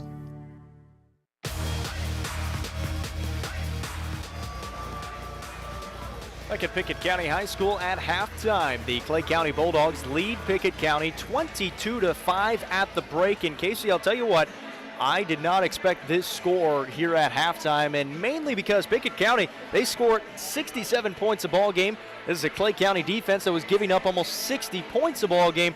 They held Pickett County, one of the best scoring offenses in the state, to 5 points in that first half. Yeah, I'm pretty shell-shocked here, Jacob. Like a lot of the fans, like a lot of players here, just on the offensive end, just cannot get anything really going. There's no real flow to the offense. We've turned it over a lot of times, had 3 back-to-back-to-back possessions where they just couldn't get a shot up. A lot of that is due to the Clay County defense, right? They've certainly locking down, held Zach Amonette scoreless in the first half. Really gritty effort by the Clay County Bulldogs right there. Sure, Coach Amonette's trying to regroup at halftime, figure out what they got to do to get some momentum, try to get this crowd back in and make a run. Pickett County's also a gritty and tough team, Jacob. I think they're going to make a run right here, see if they can cut it back into single digits. No telling what happens in the fourth quarter, but absolutely hats off to Clay County. Dominated the first half. Defensive clinic from the Bulldogs, and again, this is a Pickett County team. They've got 5 different players that average double figures in scoring. That's right, 5 different players on Pickett County average double figures in scoring. The only one that does not is Caleb Lowhorn, who averages 5 points, and well, guess what? He's got 2 in the first half. 22-5 at the break. Let's break down the stats for the Clay County Bulldogs. They were led by Grant Strong with 14 first half points, all of them coming in the lane. He took a couple of triples, couldn't knock him down. That's the other thing. Clay County hasn't even hit a 3 in this ball game. They put up 22 in the first half. Grant Strong with 14, 4 points for Jimmy Burchett. Jeff Spivey has 2, and Keaton Arms has 2. On the other side, pretty simple. 2 players have scored. Hunter Wattenbarger hit a triple to start the game, and 2 points for Caleb Lowhorn. They've hit 2 field goals in all of the first half. 22-5, your halftime score here at Pickett County. Clay County on top. We're going to take a short break. When we come back, we'll go through some of the scores from around UC Sports Nation. Pickett County Bobcats basketball. Today's game sponsored by Byrdstown Medical Center, the local way to stay well. Local experts taking care of local people. Byrdstown Medical Center, Brown's Funeral Chapel. Brown's stands beside you at those difficult moments of life. Count on Brown's Funeral Chapel. By Union Bank, serving Byrdstown, Jamestown, and Clark Range. More than 117 yards of serving the neighbors of our hometown. Member FDIC, and by Milestone Physical Therapy, orthopedic care that improves your life. Call 864-8090 for an appointment. Milestone. When your day-to-day work causes pain, when your daily exercise stops you cold, when picking up the groceries or your grandchild makes you ache, call Milestone. Milestone Physical Therapy improves lives. Milestone builds futures by finding the source of your pain. It's not about covering up the aches, it's about getting rid of them. Call 864-8090 for an appointment. 864-8090. Orthopedic care that improves your life. With over 20 years' experience, see Laura Reagan at Milestone Physical Therapy. Emily Dickinson coined the phrase, crumbling is not an instant act. While many of life's problems seem to come from nowhere, the truth is, most of them give some kind of early warning sign or signal. No matter what the problem in your life may be, it will always be easier to overcome when you have money stashed away in a savings account at People's Bank. People's Bank and Trust Company of Pickett County. Investing in the future, one customer at a time. Equal Housing Lender, member FDIC.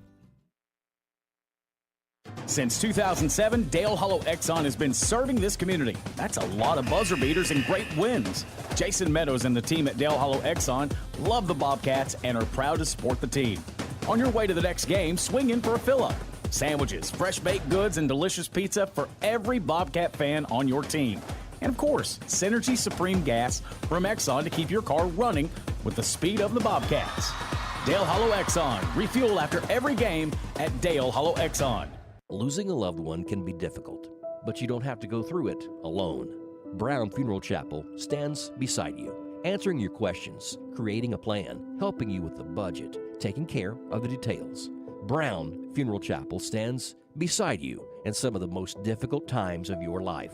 Neighbors and friends ready to be there for you, to remember your loved one with caring and dignity. You don't have to shoulder it all. Brown Funeral Chapel stands beside you. Brown Funeral Chapel.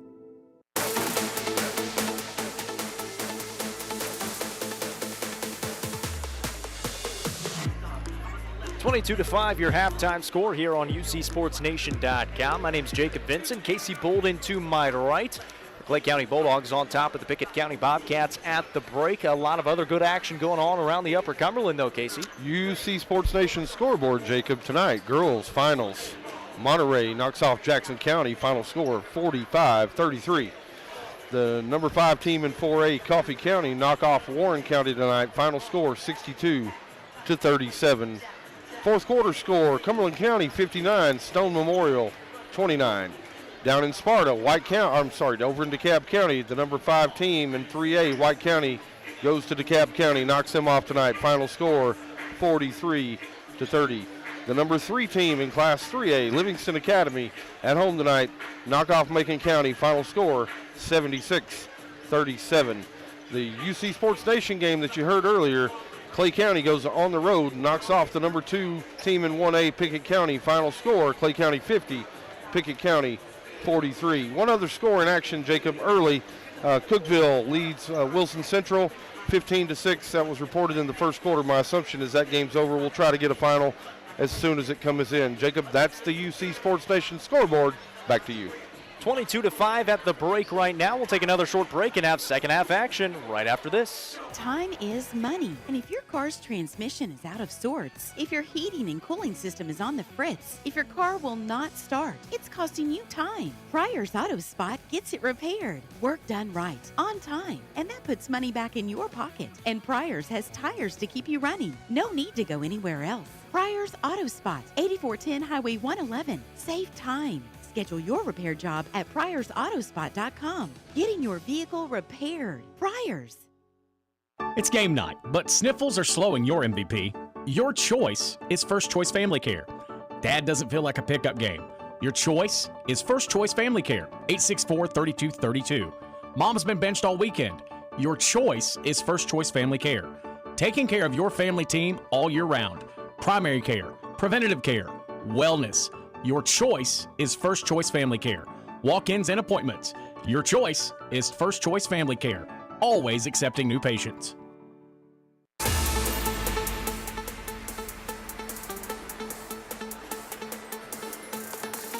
Welcome back to Pickett County High School. Clay County Bulldogs on top at the break, 22-5. And, well, it's pretty simple for Pickett County. Score the basketball. Easier said than done, especially against a team that's been playing really good defense, face guarding Zach Amonette, jumping, passing lanes, doing a pretty good job defensively as this Clay County team. Yeah, absolutely. They've had them completely locked down. Let's see what adjustments that Coach Amonette made at halftime. See if they can dig and claw their way back into this game. Bobcats will start out in their original starting lineup with a switch of Jacob Amonette and Heath Wattenbarger. So Heath gets the start here in the second half. Will fires away a triple to start the second half. It's off the mark and rebounded by Grant Strong. Bulldogs back with the basketball. Grant Strong to the basket, rises up, lost it, got it back, missed it again, then blocked from behind, but they call a foul, and he'll be at the line for 2 shots. Foul going to be called on Pickett County. Is going to be on Zach Amonette. That'll be his first. They only called 11 fouls total in that first half, 6 on Pickett County, only 2 of them on Caleb Lowhorn and 2 on Eli Reagan. Grant Strong at the line for the first time this game. First one on the way is good. He had 14 first half points, and a lot of them came, actually all of them came in the lane just like that. Nobody really picked him up as he drove all the way to the basket, got fouled, and he's at the line and knocks down a pair. So 6 points, 16 points for Grant Strong. It's 24-5 now. Pickett County with the basketball. There's Zach Amonette on the right side, trying to get a screen from Caleb Lowhorn. He does. Get it down low to Heath, outside Will, into the corner to Hunter. Hunter drives left baseline to the basket, off the window and good. Hunter Wattenbarger with 2 points. There's some offense for Pickett County. And if they're going to get back in this game, Jacob, they may need to just attack the rim more. The outside shot not dropping right now. A lot of times if you can get in there, get one on the board, get your confidence going, get to the free throw line, knock a couple free throws down, it'll open up that outside game. We'll see if we can get a rhythm going here. Grant Strong going to go one-on-one with Hunter Wattenbarger again. Drifts towards the left side, passes off to Spivey. Spivey pulls up at the free throw line. A little hesitation. It hit the rim support and fell in. Wow. I'm not sure how that one ever went down, but it did. And now a steal by Strong. He's out in front. He'll go up and throw it down again. His second dunk of the game. 4 points in the third quarter. It's 28-7. Pickett County trails, and now a foul called on Eli Smith at the other end as he tried to jump a passing lane, get over a screen. It's his third foul. Bryce Bailey will check in for him. Really love the effort though, by Eli Smith, playing really hard on the defensive end. Held Zach Amonette scoreless. 28-7. Bobcats trail by 21 of them. Caleb Lowhorn with the basketball on the top of the key. On the right side to Zach Amonette. A triple finally goes down for Zach. His first points of the ball game makes it 28-10. Bobcats trail by 18 now. Across the timeline comes Grant Strong. That's the other thing for Pickett County. You got to get stops if you're going to get back into this ball game. Here is Burchett on the right wing. Down low, pass is stolen. Now it's loose on the ground. Picked up by the Bulldogs. Fortunate to not turn that ball over. Grant Strong will have it out near half court. He's going to go one-on-one again. Driving in on Hunter Wattenbarger. Picks up his dribble, trying to draw contact, missed the shot, rebound loose. Still loose on the ground. A fight for it, out of bounds. And Will Amonette, the ball goes out of bounds. It's going to go to Clay County. And we've got a stoppage in play for Will Amonette, who is struggling to stay on that right leg. That is that injured right leg. He's going to try to run off the court, jog off the court. And he's going to do so. So he jogs off the court to the bench. It's that right leg he's been having trouble with since he injured it against Gordonsville the first time they played him. He gets to the bench, and he is in some pain. Clay County getting all the 50-50 balls, too, Jacob. Really gutsy effort. They're hustling on the defensive end. Seems like they're getting all the 50-50 balls right now. This is a game, obviously, you need Will to play in, but obviously he wants to play in more than anything. He's going to get tended to on that sideline right now. So he comes out of the ball game. Jacob Amonette checks in. Bulldogs with the basketball with 5:40 to play in the third quarter. It's an 18-point advantage for Clay County. Bryce Bailey with it on the right side. He's trying to drive, trying to pass off to Grant Strong. He does on the left side. Grant Strong had a double team come to him. That ball saved for a moment, and then stepping out of bounds was Strong, and Pickett County forces the turnover. Hunter Weinberger and Caleb Lowhorn got into him and actually got some help from Coach Rob Edwards on the sideline there. He kind of got in the way. Yeah, set a screen and didn't mean to. Zach Amonette with the basketball now for the Bobcats. We'll find Lowhorn. Handoff. Zach fires away the triple. It's good. Hit the front iron and then fell over the edge and went in. His second of the game. The other end, in the corner, Bailey dials up the triple. Off the mark, no good, but rebounded by Burchett. 28-13. Burchett, pass off to Keaton Arms. We'll find Bailey on the right side, down in the post now to Grant Strong. Double team comes to him. Pass off to Arms in the high post, shot fake, goes up. Can't get it to go, rebounded by Hunter Wattenbarger. Up ahead is Zach Amonette. Amonette jump stop, gets fouled hard by Burchett. He's going to be at the line for two. He came to a jump stop. Burchett was already in the air. Burchett just kind of jumped on his back. And Burchett's going to be tagged with the foul. Smart play there by Zach, and fortunately, he's all right. We'll get a timeout here by Clay County. That's going to be the first foul on Jimmy Burchett. So a timeout taken by Clay County, just the 32nd one. After the timeout, Zach Amonette will have two free throws. So 15-point advantage now, 28-13, but this is how you got to do it. You got to keep chipping away. The clock is stopped at 4:45. If you're Zach Amonette, have to have both of these free throws. Absolutely. You know how you eat an elephant, Jacob, one bite at a time. Just got to dig in on defense, try to get stops, try to string together some baskets, get some confidence going offensively. I feel like they've started getting into a rhythm right here. Zach's hit a couple of three-pointers during the quarter. He's going to try to go knock down a couple of free throws, chip away a little bit more at this lead, and see if these Bobcats can get back into it. Will Amonette did go back to the locker room to get some more treatment on that right leg. We'll keep you updated on his status as this game goes on with 4:45 remaining in the third quarter. Zach Amonette out of the timeout. We'll have two free throws coming after the foul by Burchett. First one is good from Zach. He's hit 2 threes here in the quarter. That makes it 28-14. They've trailed by as many as 21 in this ball game. Zach knocks down both. Well, there you go. Now you need a stop. 28-15.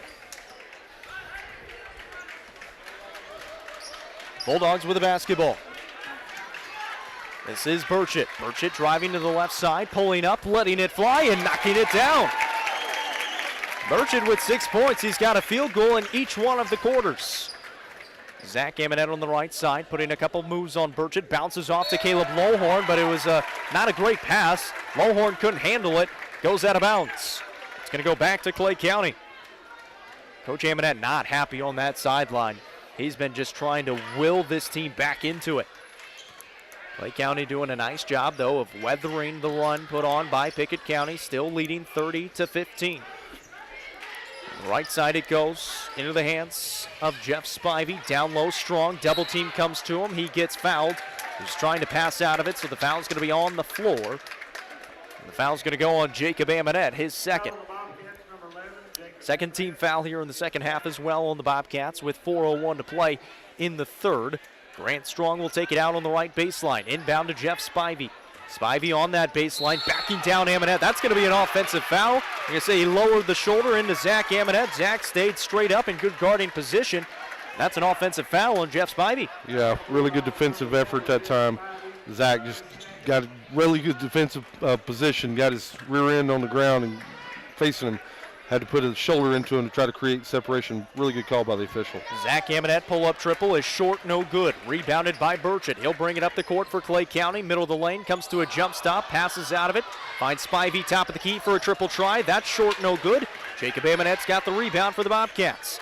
Up it goes to Zach Amonette. He'll pull up for a transition three, off the mark deep, but rebounded by Hunter Wattenberger. Will Amonette is back on the bench for the Bobcats. Hunter takes it and it gives it back to Clay County. So the Bobcats turn the ball over. Clay County gets it back, 30-15. 3:12 to play here in the third. Grant Strong with the basketball, being guarded by Hunter Wattenberger. Pass down low to Arms. What a catch and what a finish with the left hand underneath the basket. Keaton Arms, a very impressive play and a turnover by Pickett County. Burchett at the line and one. Got it to go with the left hand. He'll be at the line for one shot as well. Basket is good. Foul's going to be called on Heath Wattenberger. That's his first. Will Amonette checks back into the ball game for Jacob Amonette. At the line is going to be Jimmy Burchett to try to make this a 20-point ball game again. Pickett County had it as close as 14. We're back to 20. Burchett's good on the free throw. 35-15. 2:55 remaining here in the third. Will Amonette with the basketball. Looking to pass off. Now will take the three. It's blocked by Bailey, but Lowhorn's got it. Kick out Hunter. He'll fake on a three. Pull up from 17. Off the mark, no good. This Pickett County team is just ice cold from the floor. Grant Strong hasn't touched it for quite some time. Now he's got it. Gets the middle of the lane. Gets to the basket. The right hand is good. Really nice off the bounce right there. Grant Strong shows you why he's a D1 player, Jacob. 37-15. Bulldogs on top by 22. Pickett County at the other end. Amonette with it is going to be fouled by Burchett. So Burchett going to be tagged with his second foul. The Clay County faithful, they wanted to push off on Zach Amonette. Will is going to check out for Jacob Amonette. They're just going to make sure he's good to go. Try to keep him in and out if they can. Keep him fresh on that leg. 37-15. Pickett County looking to inbound. Throw it into Heath Wattenberger on the post. Backing down Grant Strong. Goes up with the left hand. Couldn't get it to go. Rebound picked up by Clay County. Keaton Arms has it. Now Grant Strong will have it in the backcourt. He'll bring it up. Across the timeline. Crosses over. Pulls up at the free throw line. In, out, and back in for Grant Strong. He's having himself a game. 39-15. Jacob Amonette with the basketball for the Bobcats. Off to Zach Amonette, top of the key, driving in. He gets fouled again by Burchett. So Burchett now with his third foul. It's been between Eli Smith and Jimmy Burchett. Eli Smith going to check back in here with those three fouls for Burchett. 1:54 remaining here in the third quarter. 39-15 in favor of the Clay County Bulldogs. Inbound to Hunter Wattenberger, blocked away by Arms. He spiked it off the hardwood. The Bulldogs have it. Grant Strong, crossover to the basket, off the window, and good. What a sequence for the Bulldogs. They lead 41-15. Jacob Amonette, shot fake, goes up, gets fouled. He'll be at the line for two. This has been an absolute beatdown for the Clay County Bulldogs. I believe they're going to get Keaton Arms with a foul there. That is the case. That's going to be his second foul, the team's sixth. At the line is going to be the freshman Jacob Amonette. He knocks down the first. That's his first point of the ball game. We'll get our first look here at Wyatt Browning, a sophomore with the Bulldogs. He'll check in for Keaton Arms, who picked up his second foul there. Keaton Arms has played very well down low, rebounding the basketball, scoring when he needs to. Jacob Amonette at the line, knocks down the second. Makes it 41-17. Grant Strong trying to break some full court pressure here by the Pickett County Bobcats. Easily does, gets through it, gets the ball back, gets bumped on the shots. They're gonna count it. He's gonna be at the line for one. Eli Reagan gonna be tagged with the foul, and Grant Strong gonna be at the line for one free throw. Got 12 points in the quarter already, too. He's taking this game over on both ends of the court. Clay County just really, as you said, Jacob, they're just throwing the beat down tonight. He's got 26 on the ball game. Bends at the knees, lets it fly, and knocks it down. Tell you what, the reigning state champions, they had lost 4 games this season. They've dealt with some injuries throughout the season, but they're looking like state champions right now. 44-17, they lead. Zach Amonette dicing up the defense at the top of the key is going to be fouled again by Eli Smith. That'll be the 4th foul on Eli Smith. And now one in bonus for Pickett County with 1:15 to play in the third quarter. Are they going to have enough time, though? That's going to be the question. They're down 44-17. They have not dealt with this kind of deficit the whole year. First free throw, no good from Zach Amonette on the front end. Rebounded by the Bulldogs.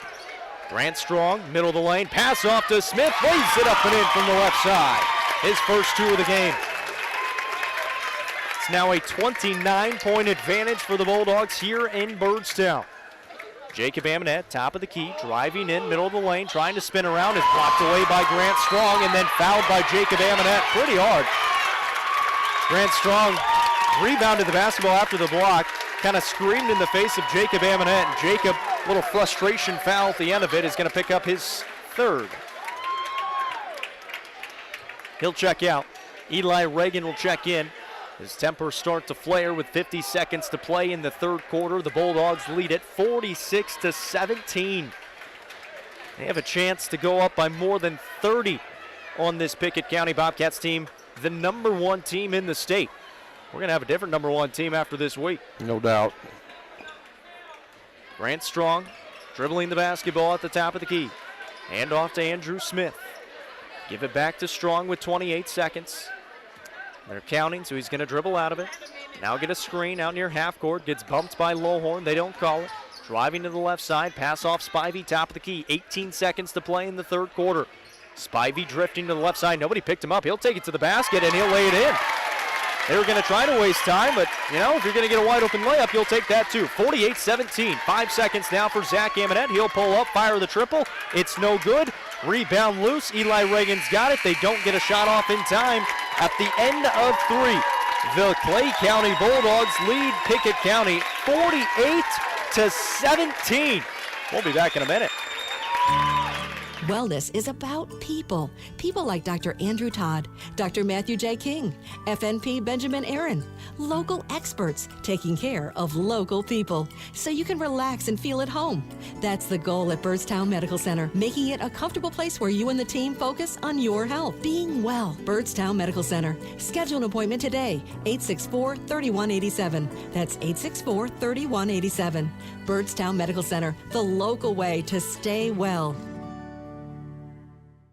117 years of serving the Upper Cumberland. Not many businesses can say that. Union Bank can, and yet Union Bank keeps changing to meet the needs of today. Mobile banking, text banking, you pay bills, Union Bank makes your life easier. And when you want to dream a new home, a new business, new car, local people sit down with you to make it happen. Union Bank, Highway 111 Byrdstown, also Jamestown and Clark Range. Years of service, modern tools to be your bank. Union Bank, member FDIC, equal housing lender.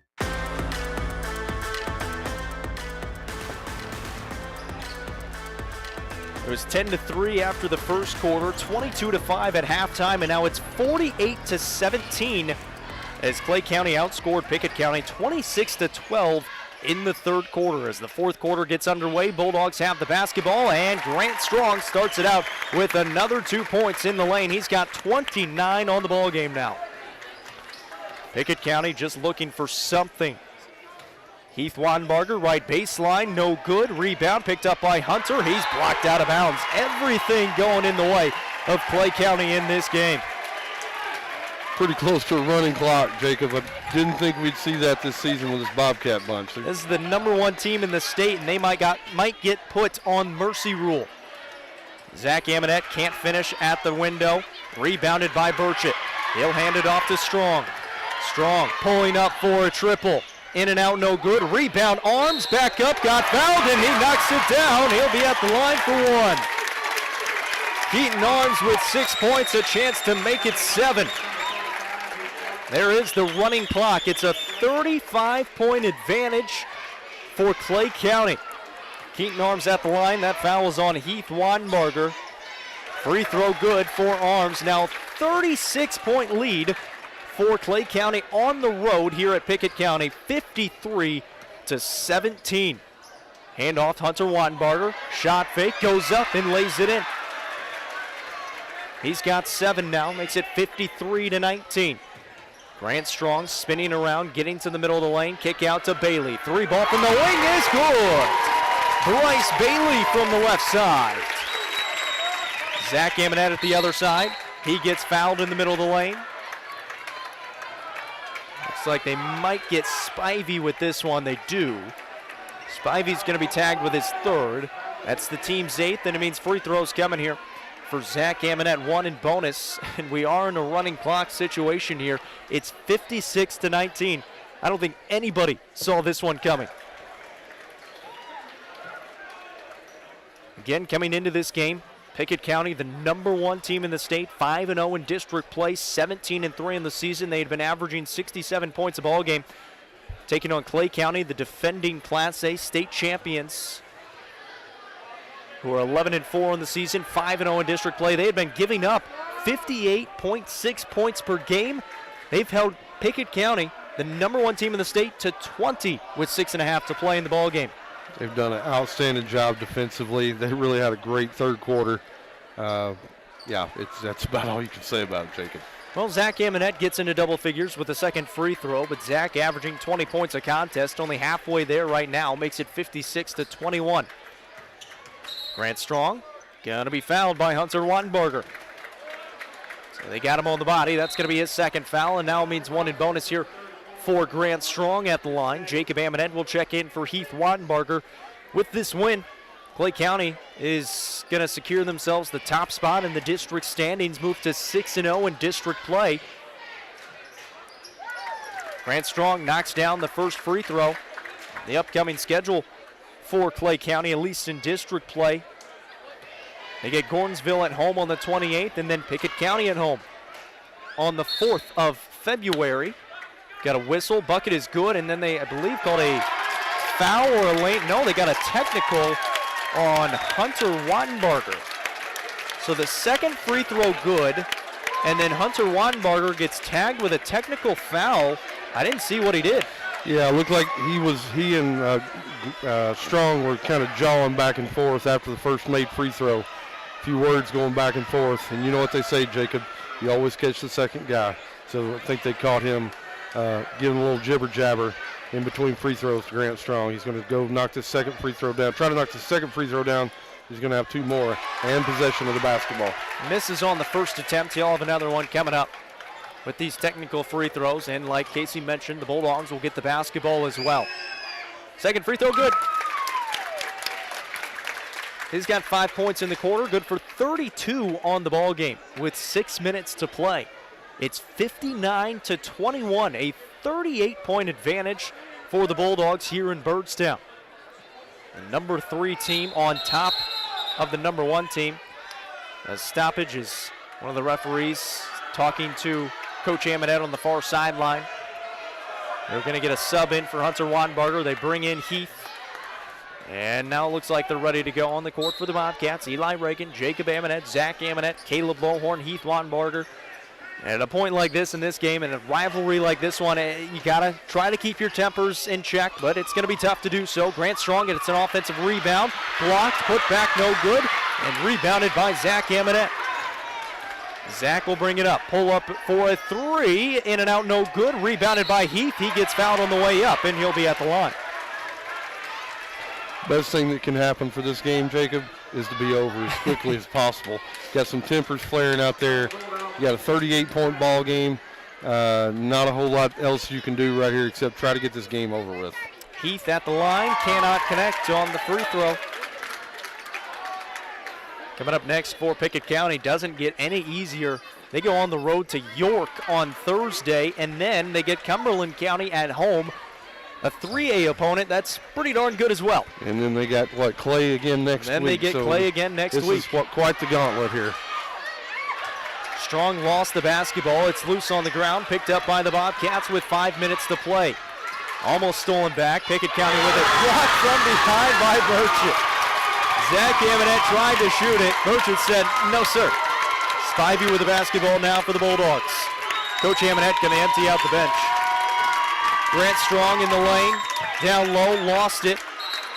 And we've got a jump ball. Caleb Lowhorn and Keaton Arms tie it up. And a whole lineup change here for the Pickett County Bobcats. The starters come off the floor, and the reserves come on. Clay County going to do the same thing. Pickett County brings in King Thomas, Caden Miller. A round of applause for the starters for Clay County as they come into Pickett County and absolutely beat down the Bobcats in the Bobcat Den. 4:18 to play. It's 59-22, and we've got both ends of the bench on the floor. So it's Caden Thomas, Caden Miller, Gage Harris, Lyric Paris, and Gavin Daniels for the Bobcats. They've got the ball here, and some of the fans heading for the exits. A lot of them stayed for this one. Thought Pickett County might be able to get back into it. They can't. And this ball going to be turned over by the Bobcats and then turned back over by Clay County. So the Bobcats will get a chance again. Pickett County didn't even realize they got the ball back. On the court for Clay County, Nate Adams, Andrew Smith, Lance Burchett, Weston Birdwell, and Wyatt Browning. That ball lost out of bounds, and Pickett County will lose it that time.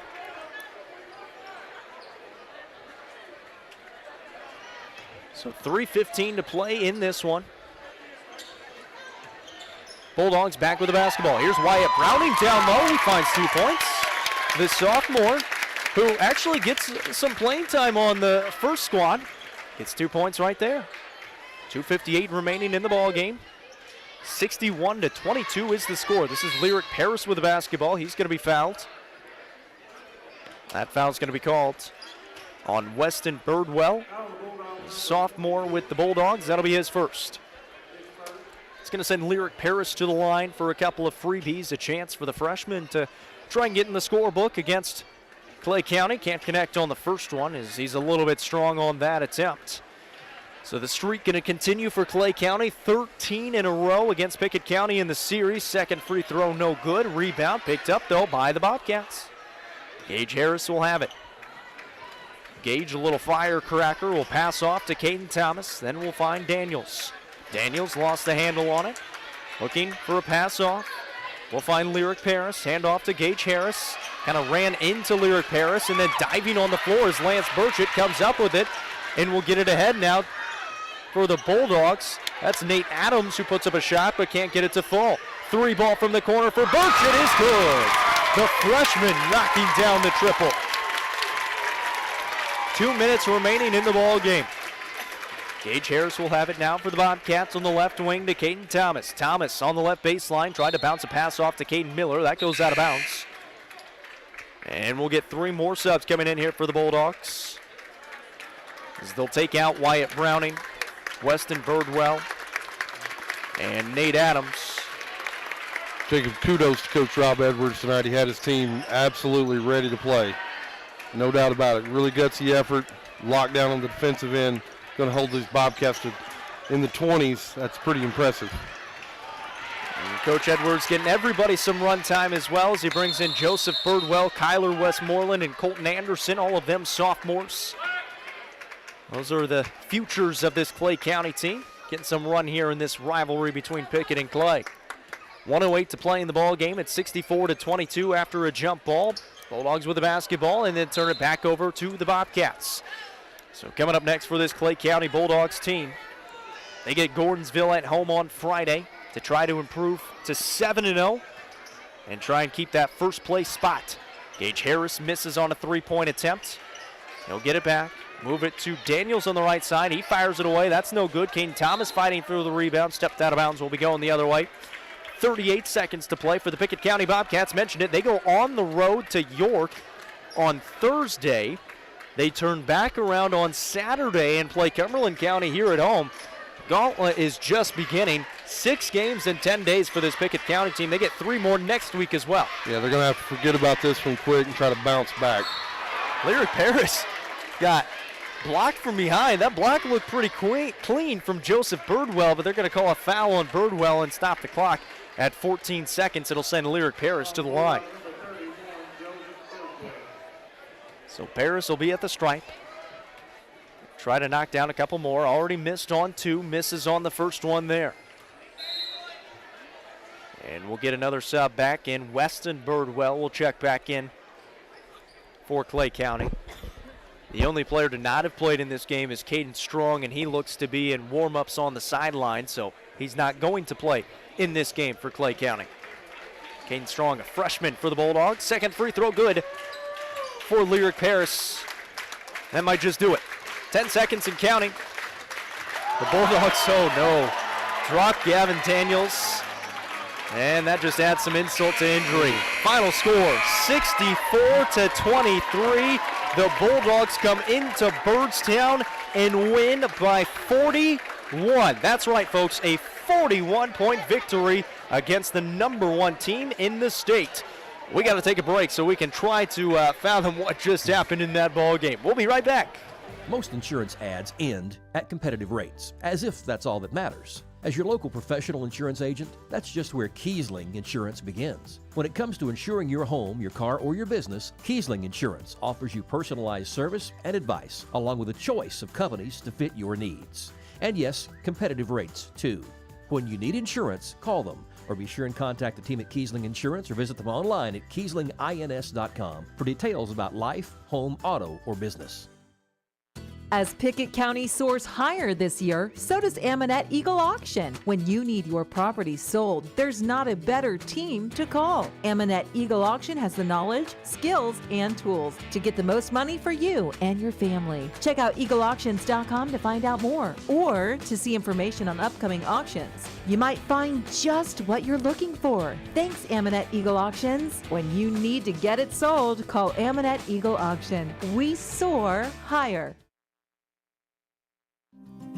At People's Bank, home improvement loans make up a significant portion of our lending portfolio. If you've been thinking about ways to spruce up and improve your home, come talk with us. Whether you want to take on the home improvement challenge yourself or bring in some outside help, at People's Bank, we have the money you need to make your dreams come true. People's Bank and Trust Company of Pickett County, investing in the future, one customer at a time. Equal housing lender, member FDIC. Time is money, and if your car's transmission is out of sorts, if your heating and cooling system is on the fritz, if your car will not start, it's costing you time. Pryor's Auto Spot gets it repaired. Work done right, on time, and that puts money back in your pocket. And Pryor's has tires to keep you running. No need to go anywhere else. Pryor's Auto Spot, 8410 Highway 111. Save time. Schedule your repair job at pryorsautospot.com. Getting your vehicle repaired. Pryor's.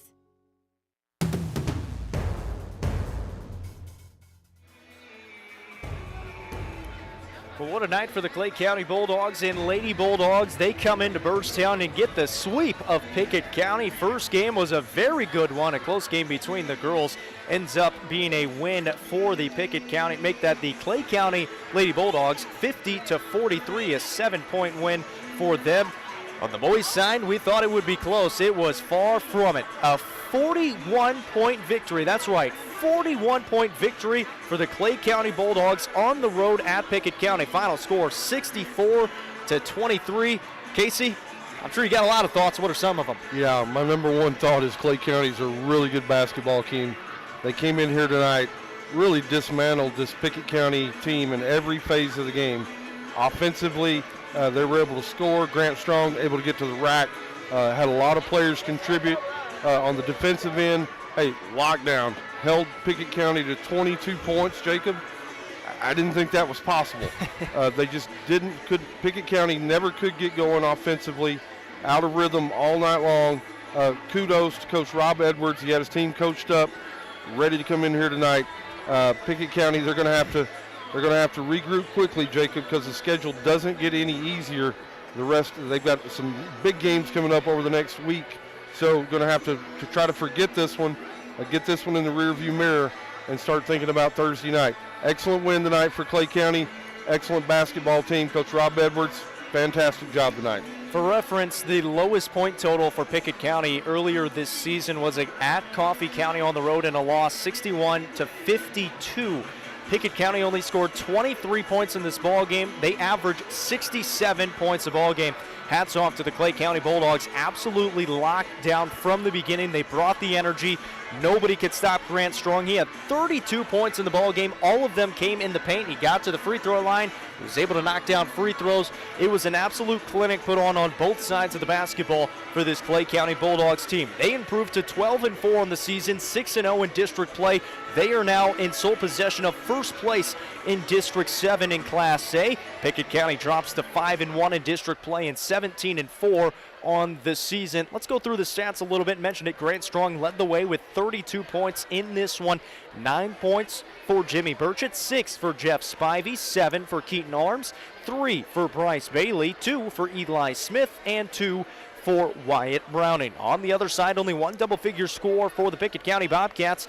10 points for Zach Amonette, 7 for Hunter Wattenbarger, 2 for Caleb Lohorn, 2 for Jacob Amonette, 1 for Heath Wattenbarger, and 1 for Lyric Paris. Final score on the boys' game, 64-23, a massive victory, their biggest win of the season over a number 1 team in the state, the Pickett County Bobcats. We'll take another short break. When we come back, we'll have some more post-game analysis, and we'll go through some scores from around the area. Losing a loved one can be difficult, but you don't have to go through it alone.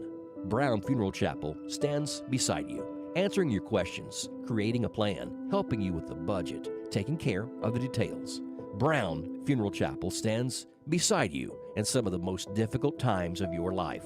Neighbors and friends ready to be there for you, to remember your loved one with caring and dignity. You don't have to shoulder it all. Brown Funeral Chapel stands beside you. Brown Funeral Chapel. It's game night, but sniffles are slowing your MVP. Your choice is First Choice Family Care. Dad doesn't feel like a pickup game. Your choice is First Choice Family Care, 864-3232. Mom's been benched all weekend. Your choice is First Choice Family Care. Taking care of your family team all year round. Primary care, preventative care, wellness. Your choice is First Choice Family Care. Walk-ins and appointments. Your choice is First Choice Family Care. Always accepting new patients.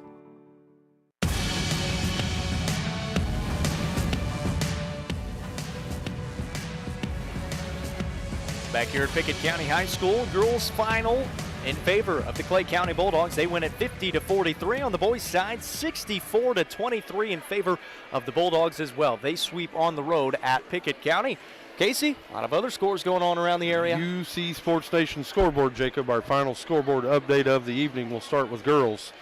Monterey tonight over Jackson County. Final score 45-33. Coffee County, the number 5 team in 4A, take down Warren County tonight. Final score 62-37. Cumberland County tonight over Stone Memorial 59-29. White County tonight over DeKalb County. Final score 43-30. That White County team, Jacob, the number 5 team in 3A. Livingston Academy, the number 3 team in 3A. Final score tonight 76. They take down Macon County 37. Final score 76-37. The game here on UC Sports Nation. The Pickett County Lady Bobcats tonight were taken down by Clay County. Final score 50-43. And then a final tonight, Jacob, from Wilson Central. The Cookeville Lady Cavs, the number 2 team in 4A, moved to a perfect 22-0 on the season. Final score tonight, Cookeville 61, Wilson Central 22. Over on the boys' side, Jacob, a few finals tonight. Stone Memorial takes down Cumberland County tonight. Final score 53-48, a halftime score. DeKalb County leads White County at the half. score 20-16. The game you just heard here on UC Sports Nation, Clay County, the number 3 team in 1A, goes to Pickett County, the number 1 team in 1A, knocks them off tonight, 64-23. And the final score we have, Jacob, tonight, Gordonsville over Red Bowling Springs tonight with the final score, 62-33. Jacob, that's the UC Sports Nation scoreboard. Back to you. We're going to take one final break before we come back and wrap it up from Byrdstown. Bobcats basketball, sponsored by Pryor's Auto Spot. Get your car repaired, done right the first time. Schedule your work now at pryorsautospot.com. By Byrdstown Medical Center, local experts taking care of local people. Schedule an appointment today, 864-3187. Union Bank, with the modern tools to make banking easier. The experience you can count on. Union Bank, member FDIC, by Brown's Funeral Chapel, helping families all across Pickett County. Proud to support the Bobcats. Brown's Funeral Chapel. And by Aminette's Eagle Auction and Realty, where we soar higher. Book your next auction at eagleauctions.com. 117 years of serving the Upper Cumberland. Not many businesses can say that. Union Bank can, and yet Union Bank keeps changing to meet the needs of today. Mobile banking, text banking, you pay bills, Union Bank makes your life easier. And when you want to dream a new home, a new business, new car, local people sit down with you to make it happen. Union Bank, Highway 111 Byrdstown, also Jamestown and Clark Range. Years of service, modern tools to be your bank. Union Bank, member FDIC, equal housing lender. As Pickett County soars higher this year, so does Aminette Eagle Auction. When you need your property sold, there's not a better team to call. Aminette Eagle Auction has the knowledge, skills, and tools to get the most money for you and your family. Check out eagleauctions.com to find out more or to see information on upcoming auctions. You might find just what you're looking for. Thanks, Aminette Eagle Auctions. When you need to get it sold, call Aminette Eagle Auction. We soar higher. Losing a loved one can be difficult, but you don't have to go through it alone. Brown Funeral Chapel stands beside you, answering your questions, creating a plan, helping you with the budget, taking care of the details. Brown Funeral Chapel stands beside you in some of the most difficult times of your life.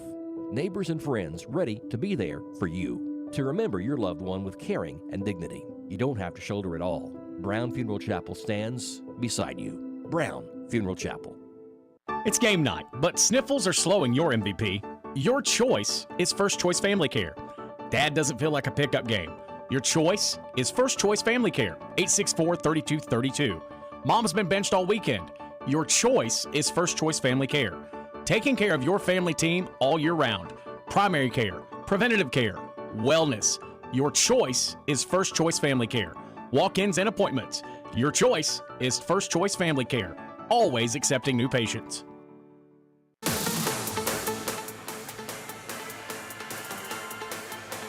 Back for the final time from Byrdstown right here at Pickett County High School. Finals in this one, the Clay County Bulldogs come into Byrdstown and walk away with 2 victories.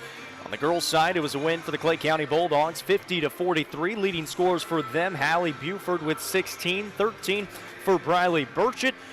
Pickett County Lady Bobcats were led by Emmy Lowe with 21 points. Pickett County Lady Bobcats fall to 16-4 on the season, 5-1 in district play. There's now a tie atop the district standings on the girls' side.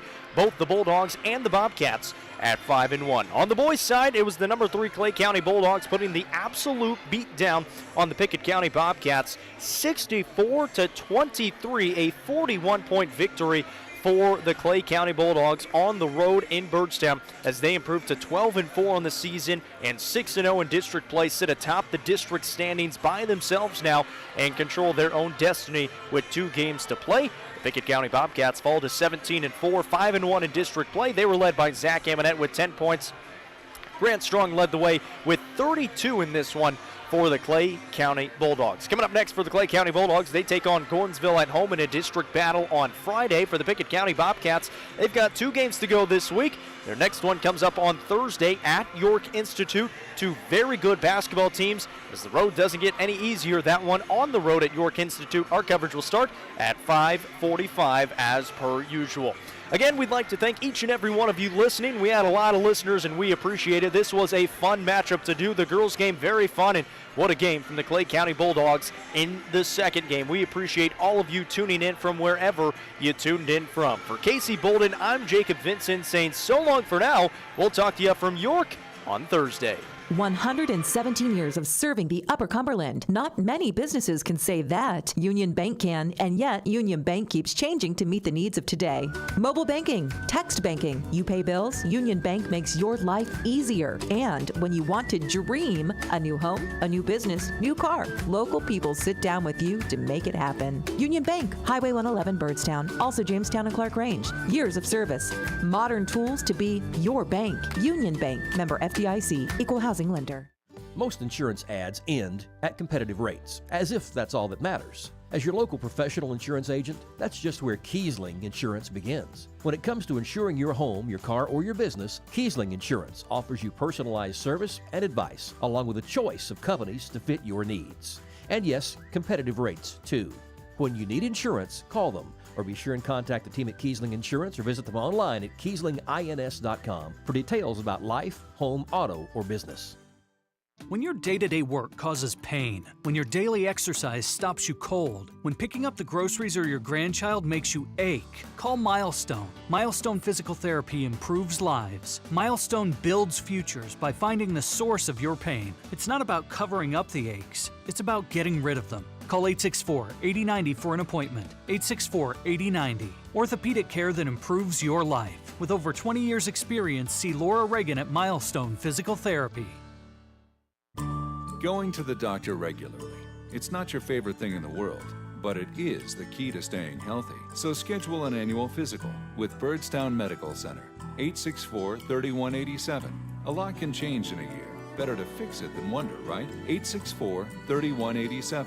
Birdstown Medical Center was started by local people to take care of neighbors and friends, like you. Schedule your wellness exam now. Most insurance is accepted. Birdstown Medical Center, the local way to stay well.